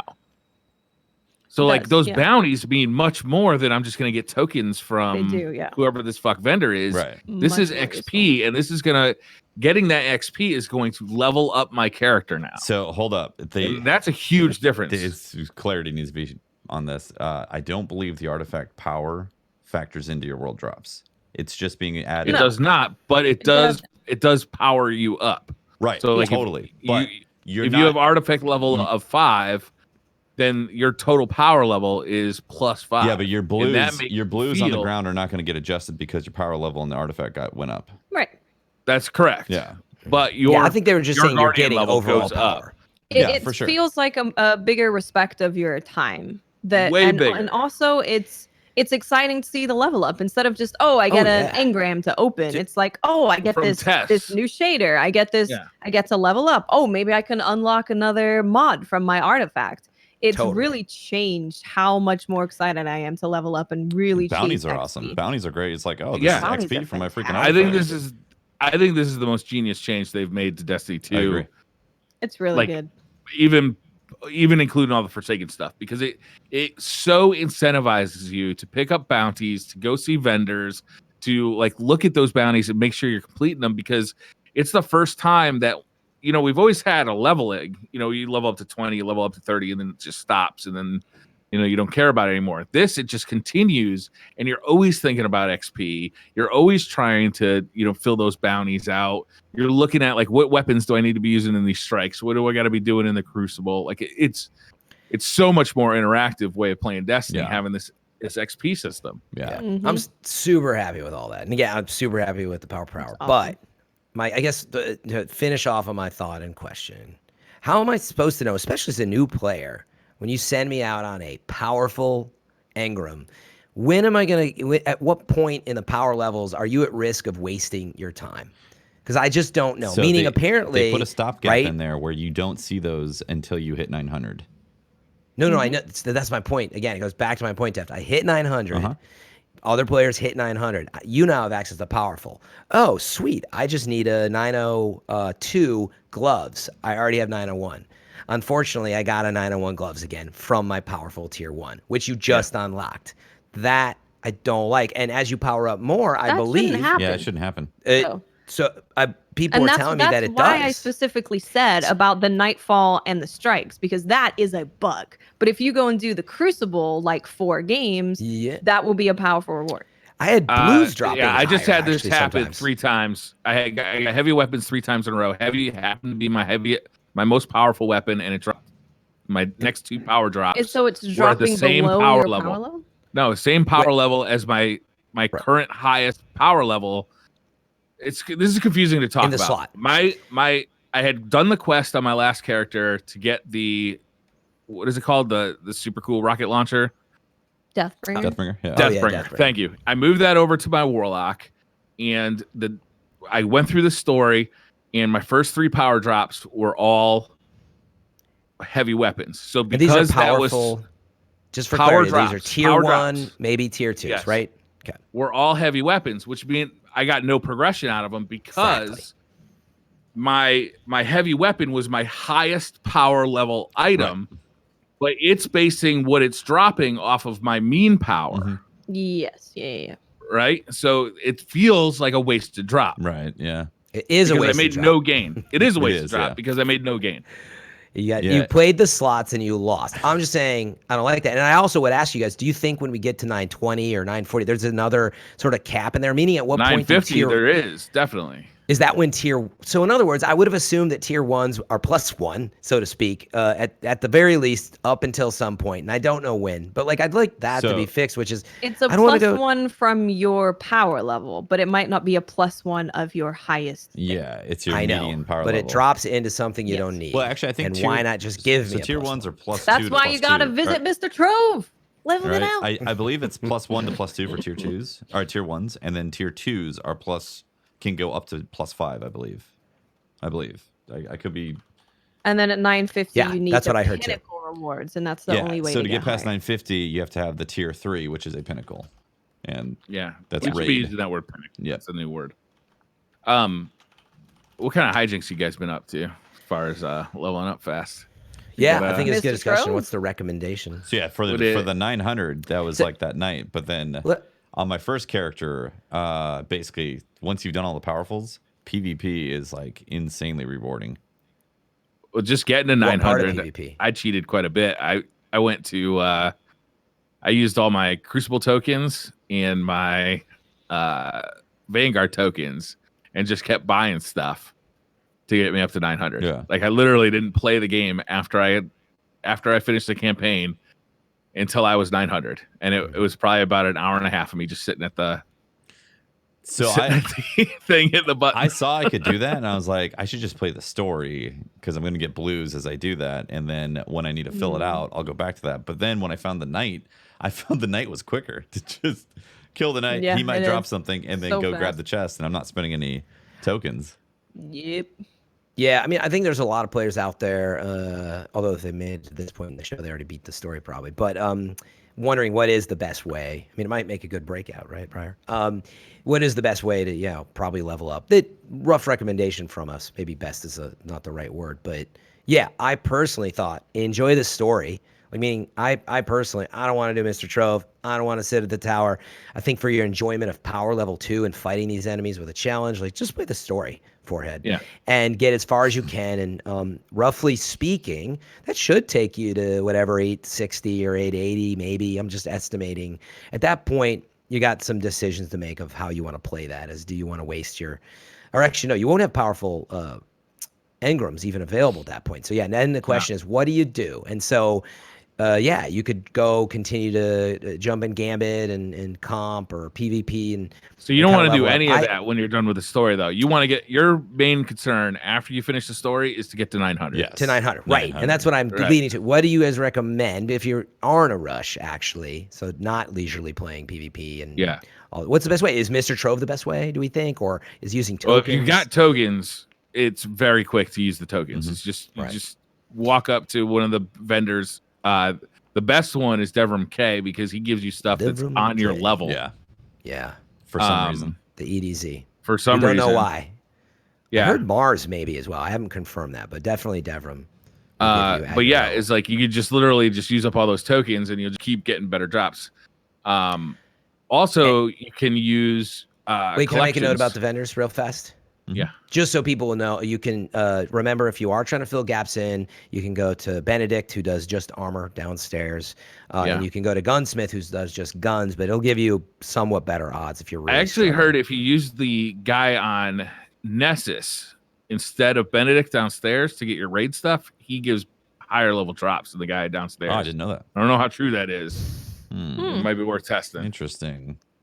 But yeah, to go into vendors is one option, and then what were you saying, Briar? Is switch to your collections? And Yeah, take a look at your collections because your collections drop at or you can pull stuff out of your collections at a higher light than 750 or even 850. So if you got a particularly low piece that you need to get up higher, look at your collections and see if that'll fill the gap.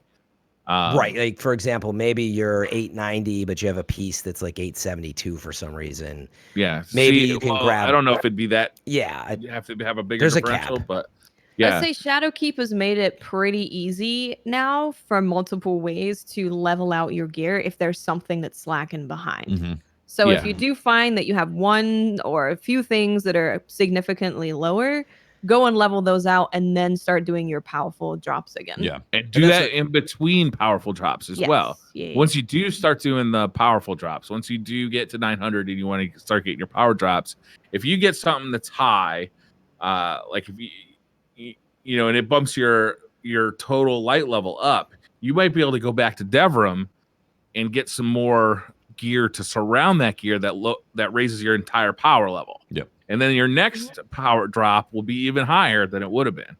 Yeah, exactly. And you're not just hoping to hit, that bond that you just can't hit. You can't get the cape. Right. You can't get the cape. You can't get the cape, and that's holding you back. It's holding you back. It's holding you back. Now you can get that cape. Either go start doing, Mr. Shield there. What was his name?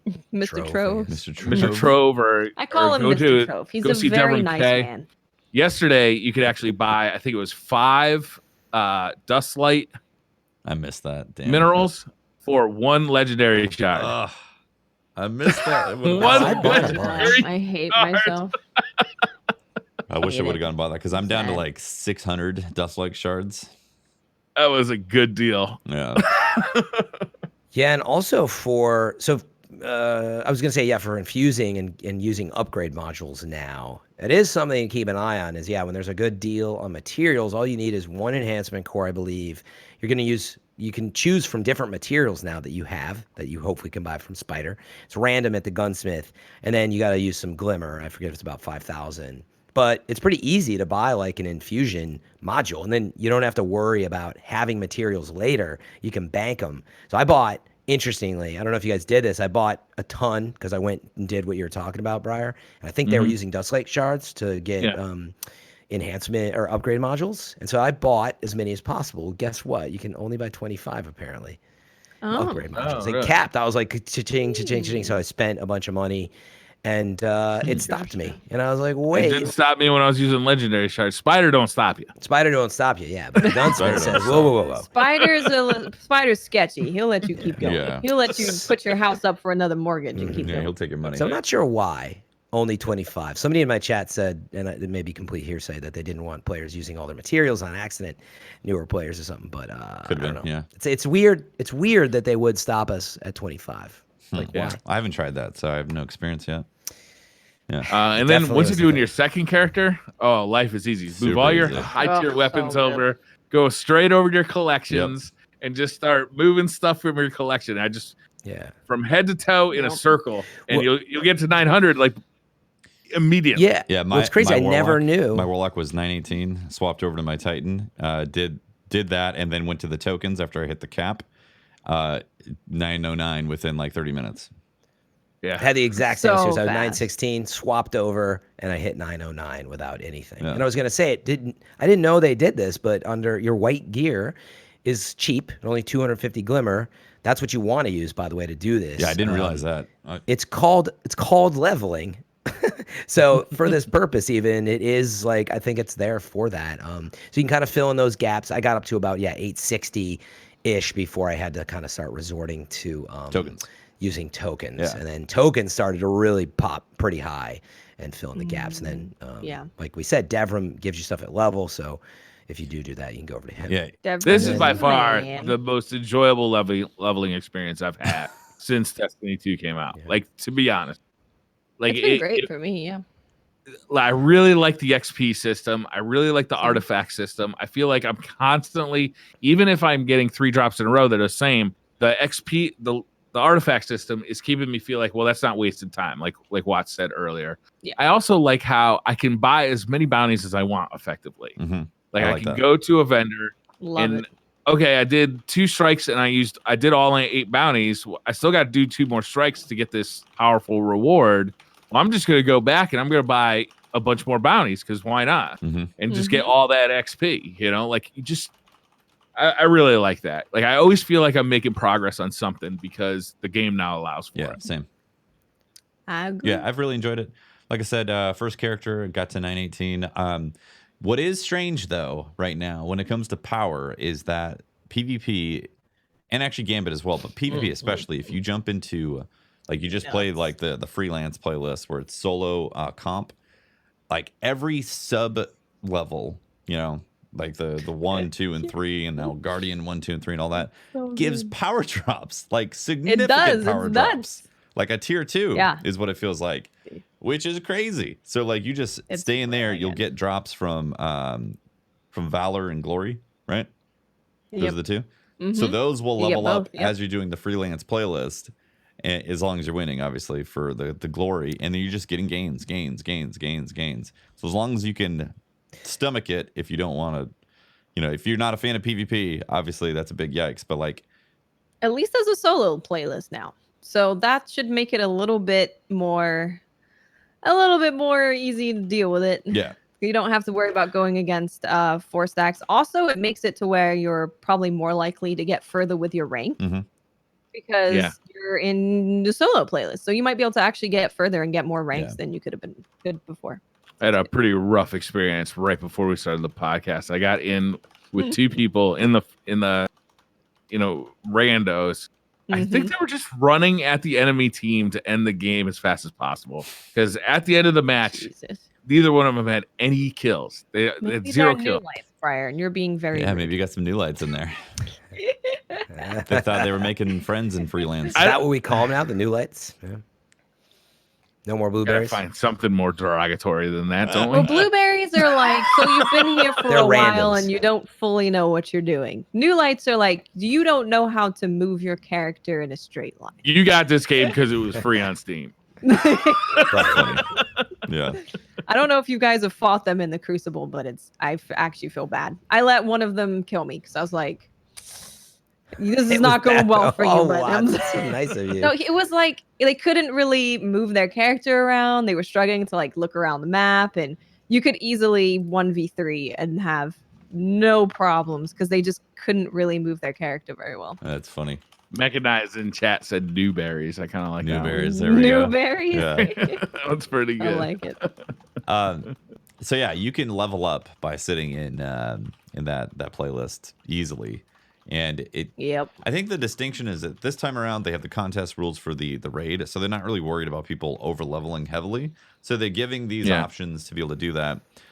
With that said, I think it's really strange that you have the Valor, Glory, and what's the Gambit one again? The third Infamy. So you can rank up these three things that are competitive based. Infirmary. But you only have a 1 power in the strikes playlist to be able to get ever with how many strikes you play. It's like why It's Zavala's little thing. Why is there no Vanguard ranking system? And furthermore, It's a bit weird. they could have added back to the factions. It could have been a thing where you pledge to Future War Cult and you level up Future War Cult with activities, and then every major level you get a power engram from that by going and doing stuff in, whether it's patrols or whatever, doing strikes. It contributes to your standing with that faction. Yeah, it's that would have made so much more sense to then be able to prestige those factions, and people feel like they could progress those things and have unique faction rewards they get. But the big one is power. Because as it is right now, there's no way to just go and get power by doing PvE that's not a tier 1 engram or higher. Right. Well, other than getting XP for your artifacts, and so that's true. Inadvertently, for Zavala. Yeah. Right. Inadvertently, you do. PvE, but unfortunately, one of them is broken. But here's the thing: you don't get a drop by playing. The artifact power does not give you drops. It will not boost the drops that you actually see, whereas ranking up your Valor or your Glory or your Infamy will give you drops that get higher and higher and continue. Yeah. Yes. Yeah. Yeah, I was wondering how would it work since,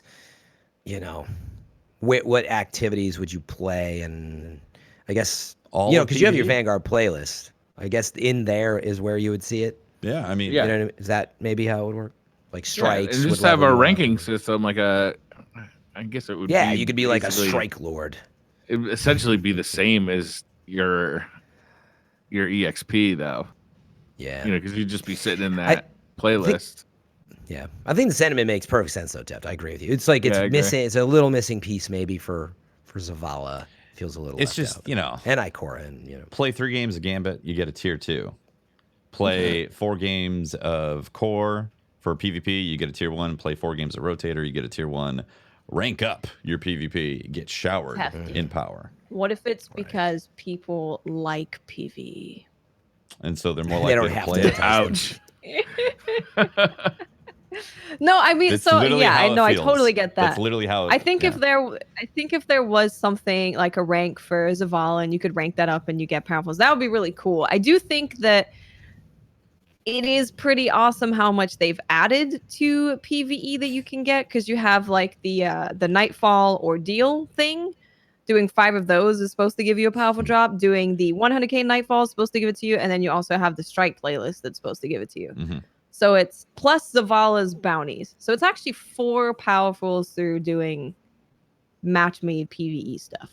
4 powerfuls versus your... How many you get from playing How Glory? good are you? Valor. It is a power per hour It's definitely different. equation, isn't it? It is different for sure.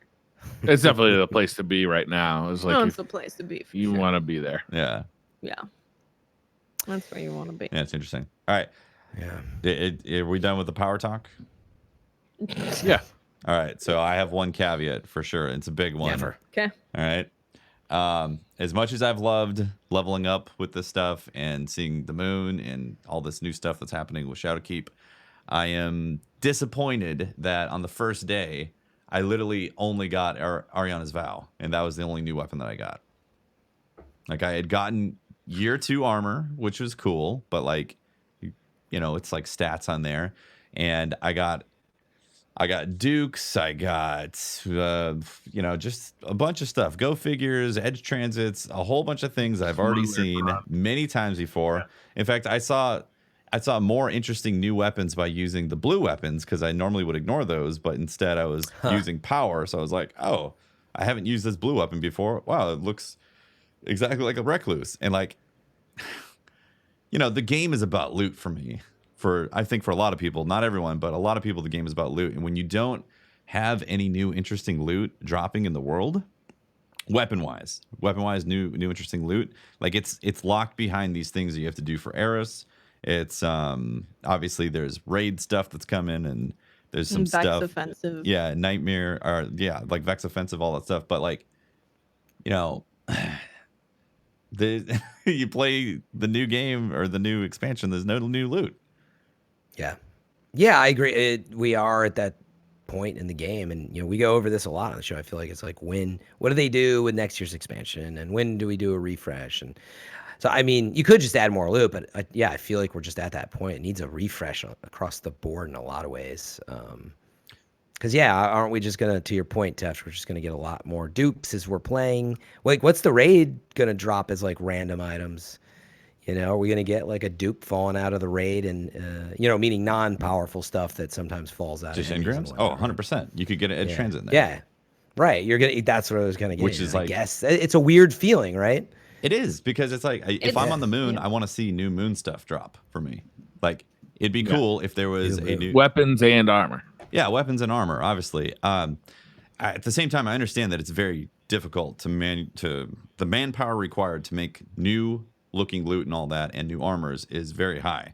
So I understand those aspects. So how about a compromise of like, it's okay to have certain things be somewhat reskinned, but there's new perks, because not only is it like the same weapons, it's also the same perks. It's because they've moved the perks into the artifact mods. I think that's where we're getting like the new sandbox mods. It's from mods. It makes sense. I don't think that's a good excuse, though, for why we're not getting new perks on weapons that we've already had for a year. Yeah, these weapons are more than a year old. Yeah. I think basically you would need to have either a season dedicated to just like world drops and not have new stuff from activities, or they'd have to split, like say we have like a full suite of weapons with the moon, right? Say they would split that into, maybe you just get the hand cannon, the fusion, and the sniper from the activity, but then there's like the shotgun and the pulse rifle is a random drop in the world.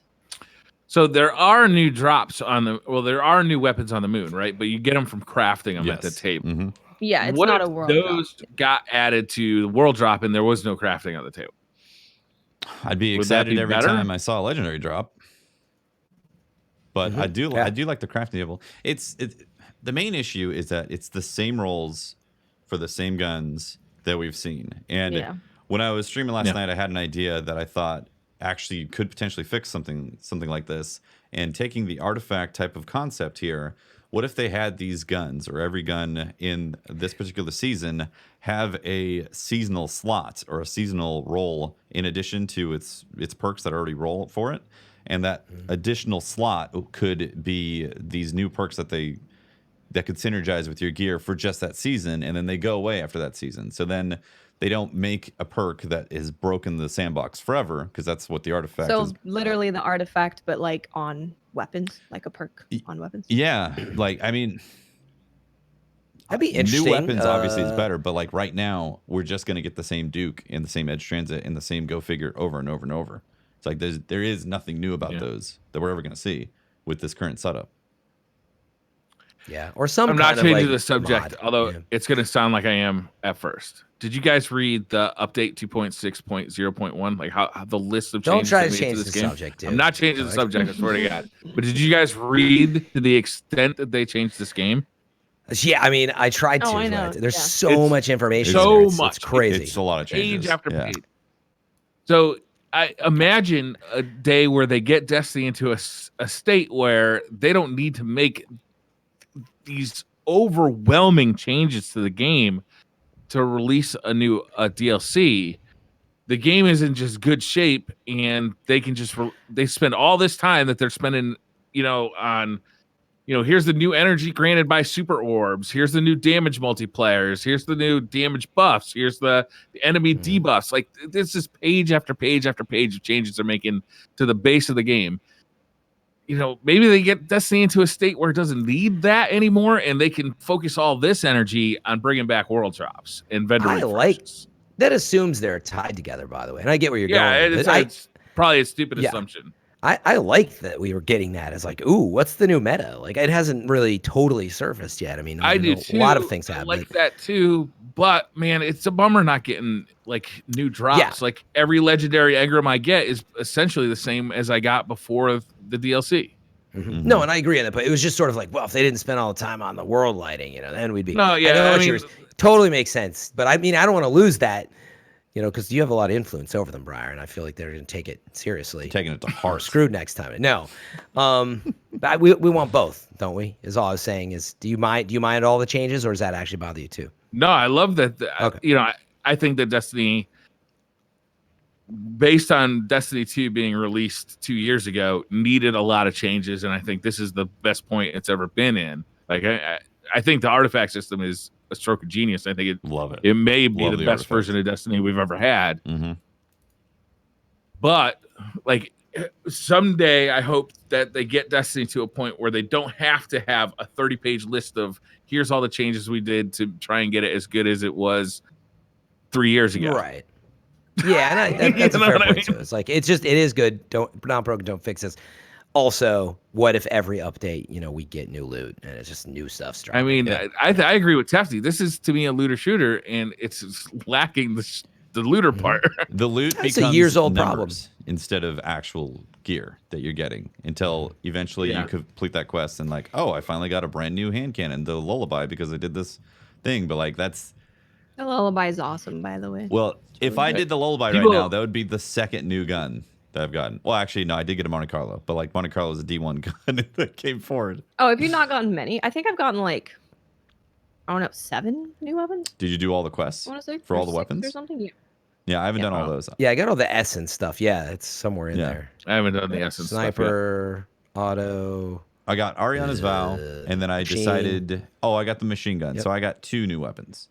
Actual new weapons. Yeah, I have the same like Watts. I have like 7. Auto rifle, SMG. Oh yeah. Sniper, Ariana's machine gun. Sniper, Ariana's. machine gun, grenade launcher. I didn't get that yet. I have the quest for it. Yeah. You're talking about all the craft weapons. But yeah, so I've got the quest for the craft weapons. But like as I'm leveling up and experiencing the sandbox new, legendary engrams have not changed. They're just straight up numbers to me. See, It'd be nice. You know what? In other Destiny releases, especially D1, like a lot of these things, like the things we're crafting, I think would have been added to world drops. Absolutely. But that's why I asked like, that question. I don't like RNG, so they're like, all right, let's find a way for people to like kind of craft what they want, and instead of adding to world drops, they're adding it into activities and like the menagerie and this table thing. I think at least for now, for whatever reason, it seems impossible for them to do both, whether that's dev time, money, whatever it is. And like you said, Briar, whether this is like setting, the foundation right, and they don't have to do this in the future, so maybe they can focus that dev time on creating more weapons. That could totally be the case, because like you said, they've changed the game heavily with Shadowkeep. Tremendously. I still believe they're busy, creating those next weapons. By the way, it's already, we should say it is tremendous how many weapons and how amazing the weapons this game, how amazing they are, and how many it has. So I think, to be fair, it's just we've been sitting on it now for over 2 years. So yeah, that. And even when they do make a new weapon and it falls into a well-known archetype, like when they release a new 150 RPM hand cannon, Well, I know. Okay. Well, first thing I'm going to look at is the range stat, and then I'm going to look at the perks because I already have a damn fine 150 RPM hand cannon that I've had for 2 years, and it's got to be better than that. You know? Yeah.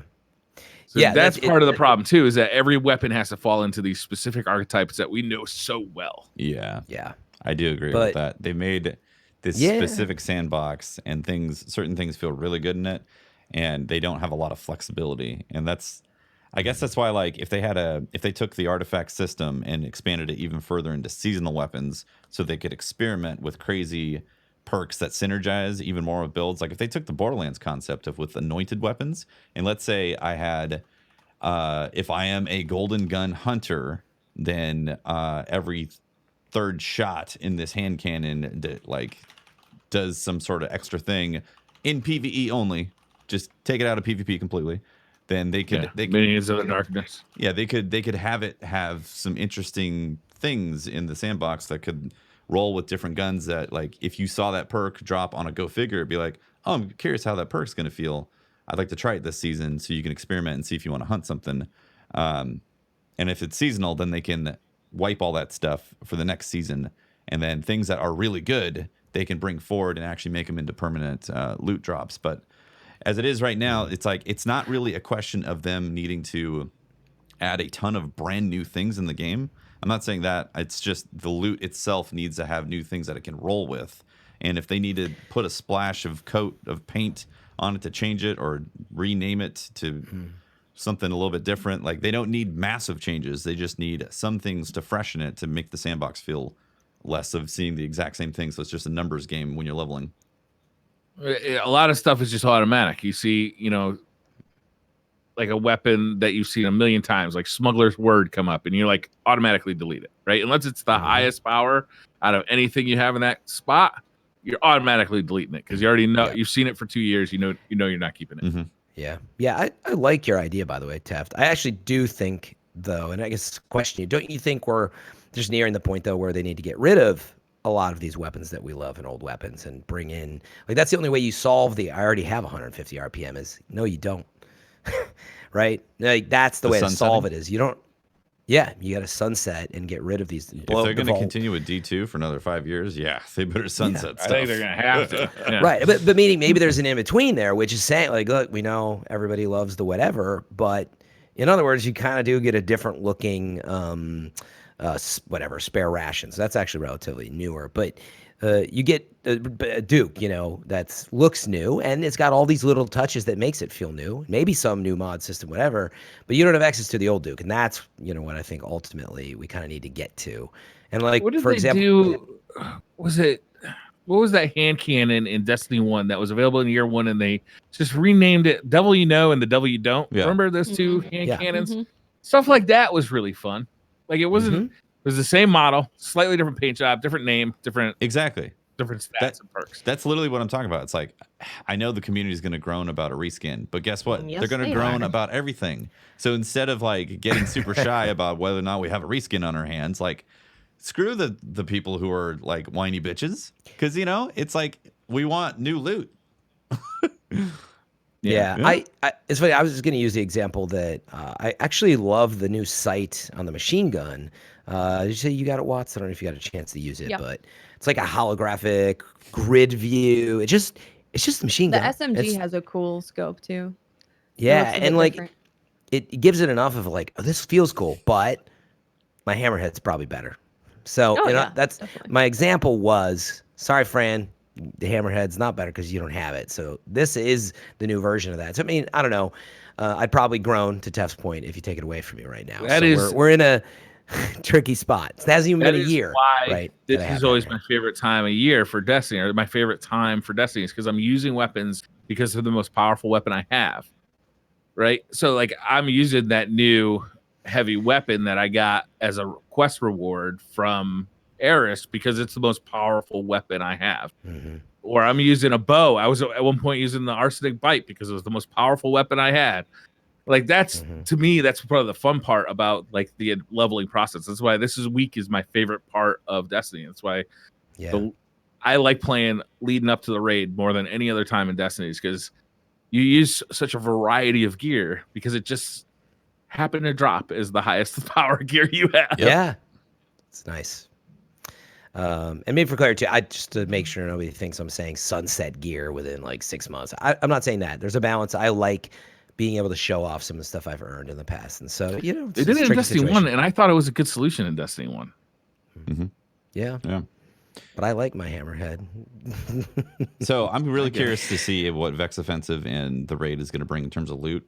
But I'll be honest, I'm not expecting huge pools of loot, because what they've shown in the past is that there's some hand-selected, curated pieces that you either like or don't like, and a limited set of roles that are going to be interesting. And I feel like that could.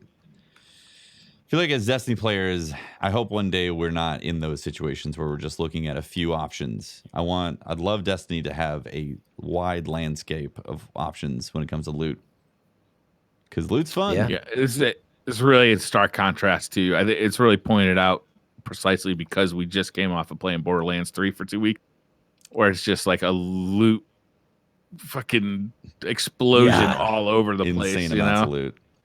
Yeah. I really feel like, though, this is still some of those vibes that were coming off of from Destiny 2 Vanilla, where it was like fixed roles for everything. Once you've collected all those 150 legendaries, like you've caught them all, you know, and like there's still elements of that we're coming off of when it comes to how Destiny's loot feels right now. But well, all right. So much to play still, though. There's tons. There's a lot coming out. Yep. I think that's what's on my mind. I'm glad you guys didn't ask me to read the update. There's nothing really in there. That update was massive. Oh, Jesus. Oh, you mean the other on release? Yeah. The patch notes? No. Yeah. No. Things change. Lots It's of your things. new Bible. Everything changed. Literally, yeah. I mean, our scaling change. Oh, one thing I want to touch on really quick is scaling. Did any of you guys go into like one of the new lost sectors where you're like 50 under level, like 40 under level? How did that feel to you? Because to me, it felt really cool. It was challenging, but I could still do it if I just played carefully and played, properly. Yeah. So I really like that. Whereas before, it's like fun. Yeah.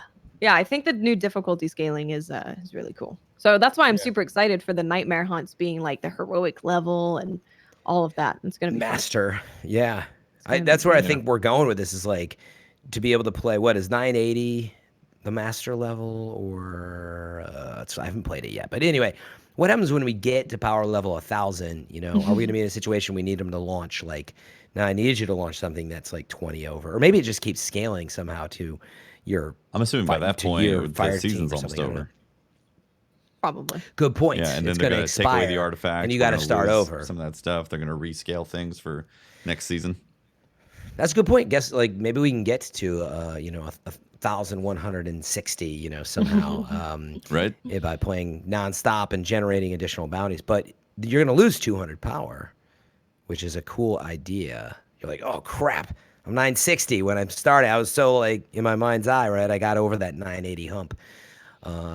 Anyway, I love intense missions and having that option. In fact, I was thinking raid prep. We should probably get into some of these intense nightfalls and practice together if we can. Mm-hmm. It's not a bad idea. It's literally tomorrow. That's all we got. Wink, tomorrow. Wink. That's what I'm saying. Yeah. Yeah.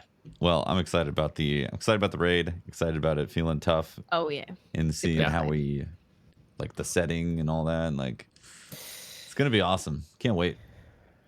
Oh yeah. Yeah, I can't. It's hard to process the excitement because just like new raid and finally being ready without any worry, knowing that contest and how it works. Like this is the first time we've. So good. Yeah. There's no questions from us. Clear point of you reach this point and you're good. Because if you go higher, it's not going to do anything. Yeah. Which is really nice instead of being like, oh, what power am I going to have to be? Is this going to be enough? I don't have it played enough. Did I get lucky?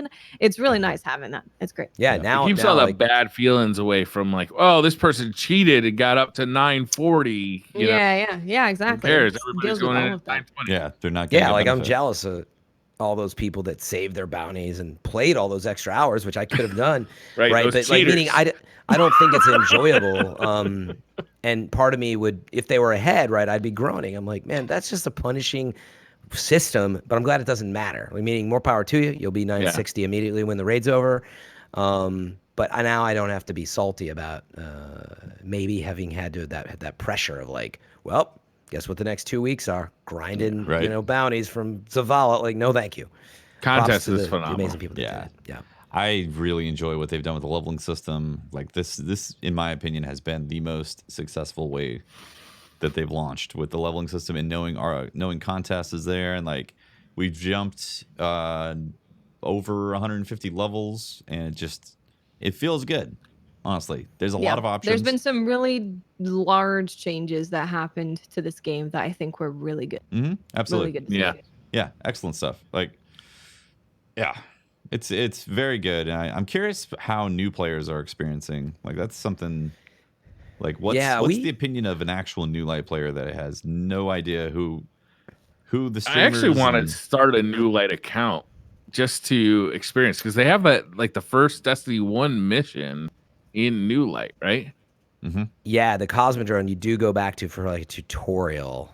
Yeah. But I was wondering if you delete your PlayStation, right? Because you had it on PlayStation, I assume, Briar, or Xbox. Were you Xbox? Yeah. Both. But if you go, wait, did you switch platforms? Was what I was getting at. Yeah, you switched from like. Well, I consolidated everything. Yeah, but I was wondering if you go back and delete that character, which, like, could you start a fresh account on that? Yeah, I'm sure. Because you own it. In other words, you already own Destiny 2 year Steam 1. Account. Yeah. But maybe that, well, you could do that too, obviously. But I was just thinking, I'm like, oh, I actually already have Destiny 2 on my PlayStation 4. So anyway, I'm excited for the raid. All of us are doing the raid at 10 a.m. Pacific time on Saturday, October 5th. Man, that sounds early. I'm doing it at 1 p.m. at my time, so I'm with you on that, dude. We'll still get worlds first. Don't worry. Yeah. DCP. You guys get 3-hour head start though, which kind of pisses me off. I mean, it's just gonna be the 5 of us till you get there, I guess. So, okay. DCP Live, gonna be broadcasting it, right? I have to cut up sorry. the conversation. Watts has it. Okay. I have to head out. It's Tomo's birthday, and if I go much later, there will be literally no food available, except maybe Jack in the Box. Don't do that. Tell Tomo we said happy birthday. Happy birthday to I will Tomo. do. Don't go crazy on those Twitter questions. Oh God, I'm scared. Keep them in check with the Twitter questions. It's gonna get crazy. Just as long as we eat Briar, we're good. Sounds good. All right, guys. Have a great rest of your show. Bye, Watts. Bye, guys. Unfortunately, that's I gonna don't mess have everything switching up. the layout. Yeah, I don't have a DCP 3 Oh, up. So put a it's picture of a cat. Well, it's saying side Are you quest. gonna use side quest? I love it. I like it. So I love it. New show. This is, what do you guys think yeah. of Ghost Recon Breakpoint? Yeah. No, I'm just kidding. So this is a little bit different for DCP, guys. If you're watching the live version or the video version on YouTube, yeah, normally we wouldn't have the side quest graphics up, but we don't actually have a 3-up panel for just DCP Live, because this is the first time actually we've ever had just 3 people on DCP Live at the moment. I'm surprised. You should do. One of us with somewhat terrible but modest Photoshop skills, but like do a really poorly pasted over like DCP Live over it, like it's crossed out and all, like really. Actually, just write it with like MS Paint, scribble it out. DCP_. Anyway, so to finish the thought, make sure to tune in DCP Live, 10 a.m. We're gonna have Blessius and Mav and Typhoon Trav. Is that right? Yep. Casting. Yep. So that'll be a lot of fun to watch the raid race through DCP if you're around for it. Yeah, it's gonna be great. So Yeah, come there'll on be a over to switch in Twitch. between the leaders, and I'm sure they'll be commenting on who's got the best strategy and also who's got the worst strategy. There you go. That's right. They did it last time, and it was actually really entertaining. I went back and watched it after, and it was actually really entertaining. Yeah. They did a great job. Yep. Absolutely. So I think what we should do is only have a few questions, since like tomorrow is the last day for grinding. I know We must Brian's grind. got to grind and all that. So Yeah, let's have I some got a long choice night ahead of me. questions from Briar. That works perfectly, because I did not at all look at these questions beforehand. Perfect. Brian's choice. So Doesn't I'm that just gonna sound pick tasty? from the top. He's picking from the top, guys. This is great. The Mohegan 9 says, "What is one thing on your bucket list?" Do the raid on Saturday. Great answer, Swift. I don't know, man. I guess I don't have a good bucket list, so rip me. Yeah. I really want to go to Egypt and climb the Great Pyramid. That That's is odd. I almost said that. I'm not kidding. I was like, Yeah. I feel like I need to visit Egypt someday, and that I almost said it. And I was like, I don't know what my bucket list is, but there we go. Excellent. I'm gonna go with you on that one. I feel like it's a pretty generic one, but it's on there for sure. Ali says SMGs are very good, maybe even too good. Do they need a nerf, or is their power level fine and other guns should come up? I wonder if this is in correlation with Recluse still being essentially really freaking good, and Yeah, in PvE and PvP. yeah, Everywhere. I'll be honest, I'm a little disappointed that I feel like Mountaintop Recluse are still essentially top contenders for PvE. Yeah. I mean, I don't want them to nerf the entire archetype or the class of guns. I don't think that's really fair for other SMGs out there, but it does feel like essentially it's Recluse, the SMG. Yeah. This is starting to feel a lot like when we had guns from Destiny 1 Year 1 that were so fucking good that they couldn't make anything better than them. Right. So they had to basically leave them behind. Yeah, exactly. Mm-hmm. Yeah, I mean, I've enjoyed using them again, actually, like a kinetic. I was rolling with one for quite a while because it's one of my highest level drops. So I'm enjoying using them. So I don't know. Too early for me to say.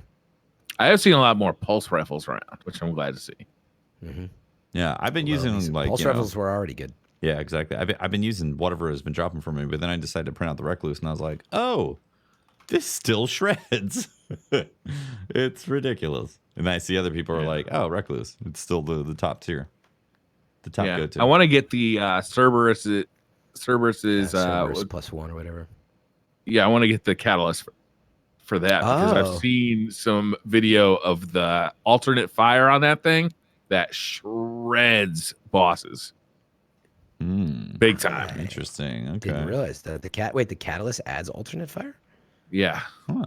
It reduces the range but turns it into like a rapid fire shotgun. Oh wow, it that's gives cool. it like a interesting. Yeah, it's cool.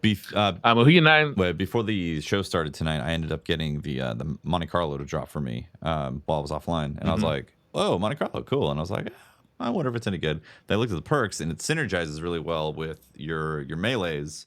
I don't remember what it did in D1. I knew it had something to do with melees as well, but like if you're getting kills with Monte Carlo, it has a chance to reset your melee cooldown completely. Yeah, that's what it did in Destiny 1 as well. Okay, well, it also gets a stack of up to 5 for damage buff, kind of like Rampage, its own Rampage type of thing. Oh, really? I think it's called Markovian something.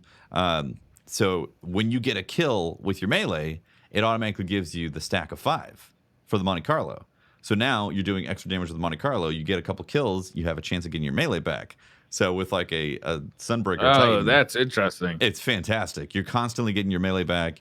Your melting point, everything. When you do that, you get the stack of 5 again for the Rampage on there. You're doing more damage, killing more things, resetting the cooldown again, repeat, back and forth, back and forth.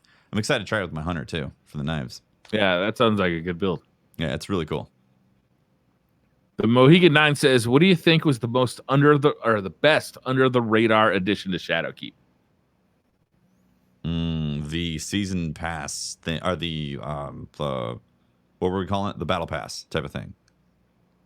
Like I think people were kind of like, "Oh, you're getting the battle pass, all right." And now after using it, I'm like, "This is awesome." I really like the whole thing of getting XP and progressing that. It tied into the artifact as well, so it's got like the artifact feel and the battle pass kind of connected to it. But for me, I didn't expect it to change the gameplay as much, and I love seeing that thing going up and unlocking more and more stuff.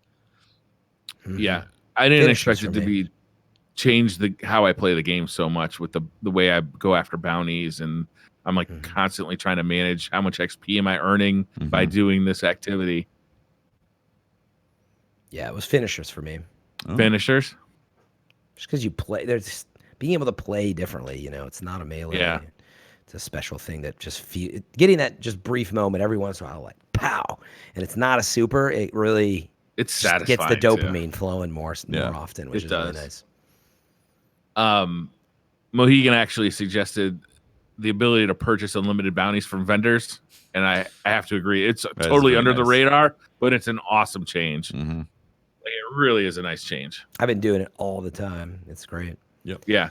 I mean, actually, you could technically just keep going to Zavala, buying bounties, and then just run the strike playlist over and over again. Yeah. And just keep leveling up your artifact power. Yeah, exactly. Yeah.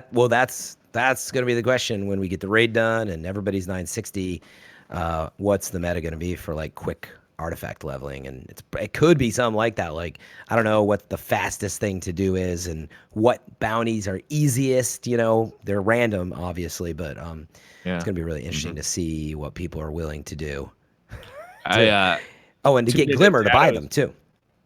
Yeah, that's true. It's a good thing we have that Glimmer. For 3,000 Glimmer cap.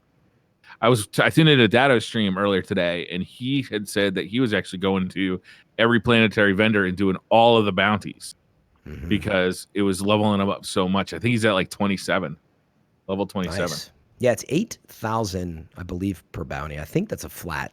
Like they always are 8,000 or something. Nice. So the faster you can get them done, the more you can stack and double up. I was definitely looking at them very close. I was like, how much? Because like a public event, I think was like 2 or 2,500, a heroic. So it's funny that XP now is a new thing to like really pay close attention to. It's really cool. But Like, I started to do the whole XP per hour, right? There you go. Oh my gosh. XP PH. But I started to look at. I was like, if you can rock through EDZ heroic publics, it's going to take you 4 of them.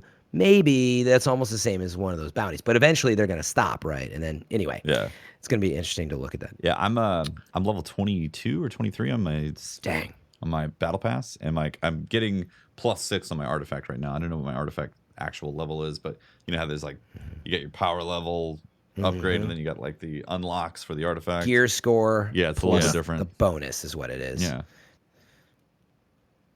Protheon says, what is the first build you want to start working toward once you get close to max light? For me, going into the raid, I'm always trying to maximize recovery and like I just want to survive. Yeah. A dead guardian in a raid is a liability. I do not want to be the guy who's dead in a raid. So that's all I focus on when I'm trying to get raid ready. Survivability. Yeah, this is a tough one because I don't really know how the builds are going to look like once we're maxed out. Yeah. So once Armor 2.0, once we get our hands on that, we'll know more. But yeah, obviously recovering armor. Agree with that. Definitely go for those at least. Yeah, I mean, we got to decide tomorrow, right? So it's snuck up on us so fast, obviously. But for me, I've been thinking a lot about is what's the meta potentially going to be, and so Mountaintop and Recluse are still pretty powerful. So I feel like I need 2 potential builds ready to go. And the first one might actually be the old armor. Like if I have anything enhanced in that realm, maybe mixing some old armor with new, but just being ready to go with like whatever the meta is. And then I'm with you, Briar, like anything I can do to stay alive. So I'm hoping to be able to stick with Hunter and play Hunter, but going invis numerous times would be great. But there's a lot of new options. It's the days we've had to play everything. It's not a lot of time to get used to. Fran, the new meta? You plan on bringing your Hunter? Is that what you said? I want to because I like the ability to do it. I think that was the current plan, but I'm given the night, where the levels are. I think we're going to be prepared to do. If I can be a warlock or a. I'd say this time you should be the warlock. I always. Oh, you were a warlock last time. That's right. I was a warlock last time, and I footed the bill on that one. I think it's time for you to foot the warlock bill. All right. Let's see how tonight goes. But meaning I would be tripping over my feet as a warlock, and I actually really like warlock. But at least you can drop a pool. But I need to be able to move. Life. You don't have to say I that. I know what you're gonna say. You give yourself life confuse by all the new relieving your players. bowels. Just so you can reload more quickly now. There is a bug with Lunafaction. I don't know if it's been fixed, but they say that it instantly reloads still.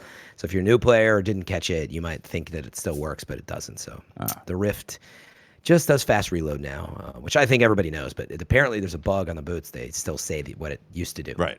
Oh, okay.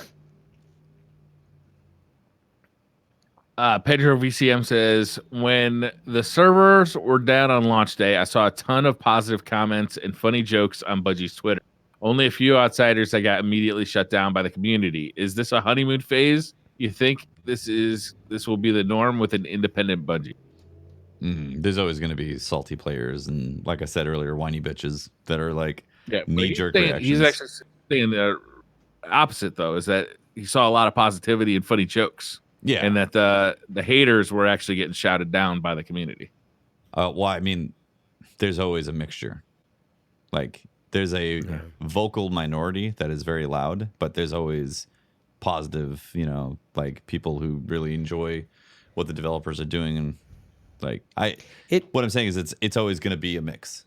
You're always going to have some that are shouting loud and some that are, saying, hey, it's not that big of a deal. Yeah, and I was going to say it is their first Activision free release. And like, honestly, you're just going to get, I think, a natural positivity lift from that process. I think there's a lot of new folks that haven't played in a while with the new viewpoint are just like, yeah, like you could do anything, honestly, and they'd just be happy you're not connected with them anymore. So yeah, there's a wide range. But yeah, I do think there will be periods where the honeymoon's over. I think, frankly, the honeymoon will be over when people get through all the content pretty fast here in, about 6 weeks. And then the question is, what does it look like for the next season pass and everything? And we're not there yet, but I just have a feeling people are going to be like, oh man, that was it. Like, this is a pretty big drop for the next year. It's not like we're getting another drop like this in December. So think about that. But their DLCs do usually drop in September. Black Armory. Pushed to October. Curse of Osiris. It's 2 weeks. I'm assuming the next season would be January. No, but what I'm saying Why would you is assume that? Because it's 3 months. Yeah, but every year they've had a pre-Christmas launch for DLC. Different. Well, it got delayed year. 2 weeks. Yeah. So it's right on the cusp. October, so whether they keep the same November, schedule. December, new season, January. I actually think for monetary reasons, there's a good chance that it'll still come in December. But when does the artifact expire? Because that pretty much answers the question. Yeah, it does. I think it's less than 3 months, isn't it? Oh, you're We'll have to right. look at it. It's got an expiration date. Just look at the expiration Yeah, date. you're right. Yeah. It's got to come shortly after that. So maybe someone in chat knows It's a the short exact. season. 67 Somebody days on the artifact. says 6-7 days is what 65, 6-7 days. Wow, yeah, that's only 2 months. Yeah, 2 months in a week. We'll be in December. That doesn't mean it will launch then. It just means it expires. But they haven't announced. But I actually think every year they do a DLC pre-Christmas sales. Yeah, pre-Christmas sales are really big and important for any company. So I'm guessing based on that. But what I was going to say, I mean, it's not a Shadowkeep drop in December was the point I was trying to make. Okay, you're not getting Shadowkeep again in December. You're getting a season pass. Yeah, totally. You got that for free. You got the season pass thing for free. That's so like who knows what we'll get. But it's gonna be, I don't know, maybe like Season of Opulence, right? Which wasn't bad. No, we're not even getting a new raid necessarily, right? When's our next raid? I don't think we know anything about that We yet. don't know. Yeah. Exactly. So I wouldn't expect a raid. They haven't given us a roadmap outside of the season that we're in right now. Yeah. Yeah. So anyway, I think that's when the honeymoon starts to be a little over. People are like, oh man, like it's a wait until we get another big drop, and we're back to the hardcore players just grinding for, I don't know, the next exotic quest. There's so much more communicative than they used to be, though. Like I bet we'll have a roadmap sooner rather than later. Oh yeah, it used to be that we'd just have these long times of just, is there another DLC coming? Right. Zabe says, with PlayStation opening up the crossplay doors, when do you think we'll see it? I assume he means in Destiny 2. Did he cut out for you, Teft? What did he say? Yeah. Do you repeat that one more time, Brian? Yeah, with PlayStation opening up the crossplay doors, when do you think we'll see it? And I assume he means in Destiny 2. Is he talking? Okay, yeah, crossplay. I think maybe next year, personally. They stated September. that this is the first step and that they'd like to go there, but there's a lot of moving components to make that happen. So I'd say earliest would be next major release. Whatever next September is going to be, that'd be the earliest I would think that you'd see an actual crossplay. It's possible it might not happen though until new consoles. So there's like 60 FPS parity and maybe even a brand new game. I don't know. Yeah, well, that's a good point. Every time we have this conversation, we're like, oh, yeah, and PvP is 30 on console, and you can't be mixing those things without some kind of No, but you can warning. definitely mix PvE. Oh, yeah. Great. But again, it's so complicated that, yeah, we've talked about this a lot. And like Tef said, I think you almost need the next release. They whatever. Maybe it's only to crossplay, like you're saying, on Xbox Scarlet and PlayStation 5 or whatever it will be called. Yeah. So you have 60. Even if it's still not a Destiny 3 and it's just got the upgrade. Yeah. Yeah. I mean, they could do a thing like they did. That would make So sense. only crossplay with Stadia and PC. Which is not, by the way. So not to confuse people, right? So they said, a lot of people thought just because it runs on servers in a cloud and it's kind of like a PC. They're like, oh, it's "Wait, I thought it PC, was right? PC, Yeah. you can play with it. It's like, no, it could be. We don't know what that's going to look like. It's its own platform. Yeah. Which, by the way, should come out in November. So that'll be an interesting release. By the way, I just put 2 and 2 together. Right, the Stadia players are not going to have a lot of days on that artifact. We don't It's even. It's gonna come and go so quick. But it's free. It's free. There's also That's cross true. save, so you might have started here and play a little bit on That's Stadia. true too. Go back and Yeah. forth. But meaning new players, it'll be like, what? Yeah. You want to Yeah, level this Stadia thing up to- founders who never played Destiny. Yeah. Keith says, "What blue weapons have you enjoyed using, and why do I keep getting twin sidearms or submachine?" I don't even pay too I much think it's called attention the to Allegro hand cannon. I can't it. Yeah, remember. sounds right. There's one I hand mean- cannon that just feels good. It's a blue, and every time we have a DLC where I start using blues, I'm always like, "Yes, I got it." But are we really going to use this in like a week or two? Like Achin is probably the only blue that is relevant still, is the short gas sniper. Isn't there a good shotgun, the Botheration? Brotheration, yeah. That's Yeah, that's true. Brotheration Mark 25 or something like that. Yeah. I got a SMG that looked exactly like Recluse and basically acted like Recluse without Master of Arms. And I even fooled people in chat. They're like, wait, that's not Recluse? Which was hilarious. That was good. Yeah. I don't know. I don't remember the name of it. All right, I how many wait- more, Briar? I got to play. Sorry. No, it's okay. It's been a long day. Iowa Game Over says, "Tips for staying awake while grinding." Speaking of yawning. Espresso. Love the show. Keep up the great work. Jeez. So I'm a coffee drinker, and I drink a lot of coffee like on a normal day. But if I overdo it, I do get jittery. Yeah, you get and stressed. I'll get stressed out, and I find it hard to concentrate. And when I'm doing something like this, I do have to concentrate on like, what do I need to be doing right now to maximize like what my playtime. So I try and actually stay away from coffee. Anyway, going over my normal amount of coffee. Right. Yep. Yeah, my honest feedback would be is if you don't really need the caffeine, try like stuff with vitamin B in it, and like there's BCAA, amino acid stuff, like flavored stuff, blueberry and cherry, but it doesn't have caffeine or stimulants, and some things like even taurine, a little bit of that you can get in stuff that's like mental energy. But drink stuff like that, stay hydrated above all, and stretch. Actually, if you're not That streaming. works.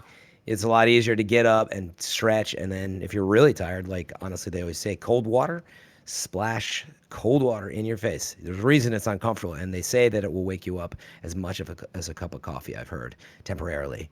So if you're really dying, just There you go. get some cold water on there. And Yeah. Stay away from carbs. I find that carbs Yeah. make me sleepy. So if I you get like on insulin raid spike. day or like days like this, I'll try and eat just like protein and no sugar, no carbs, stuff like that. Yeah. Yeah, Those gamer snacks that are like Smart. packed full of a bunch of sugar and all that. Like, I'd stay that's away good from for a that. short boost, but it's Yeah. not what you So want. you would, Briar, you'd stay away from dicks, right? No, that's all protein. It's all.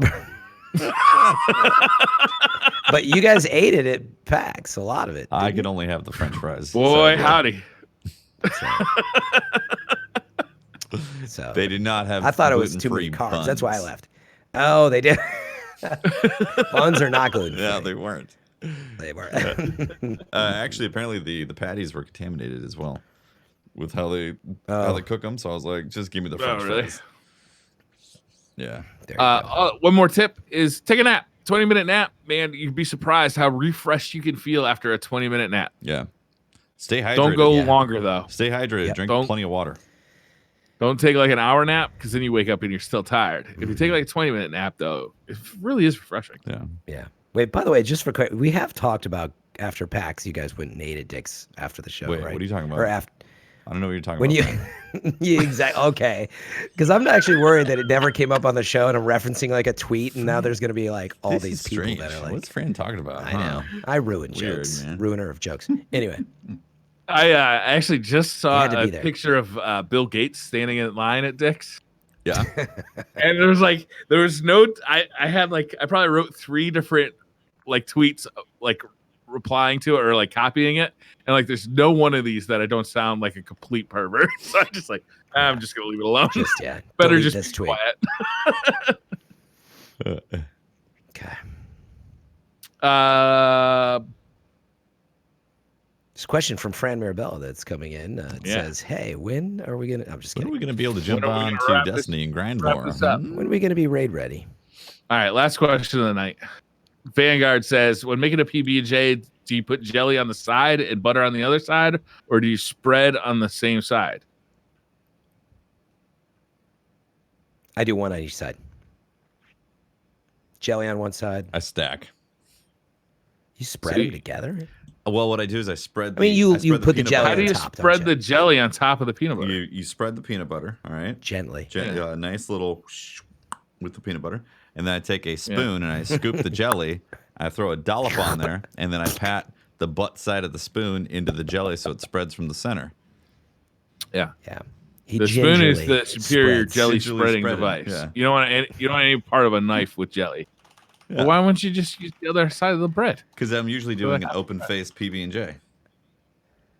Oh. I almost always do open face. I never. Just throw it all in a hot dog bun. Don't you ever get like peanut butter jelly in your beard? Yeah. I want that but, extra like, layer of protection. having another slice of bread isn't going to prevent that from happening. No? So I'm just always Okay. have a napkin next to me. I'm just fooling myself. Yeah. Pretty much. It's everywhere. Briar, you actually have a ton on your face right now. I'm sorry. I should have told you.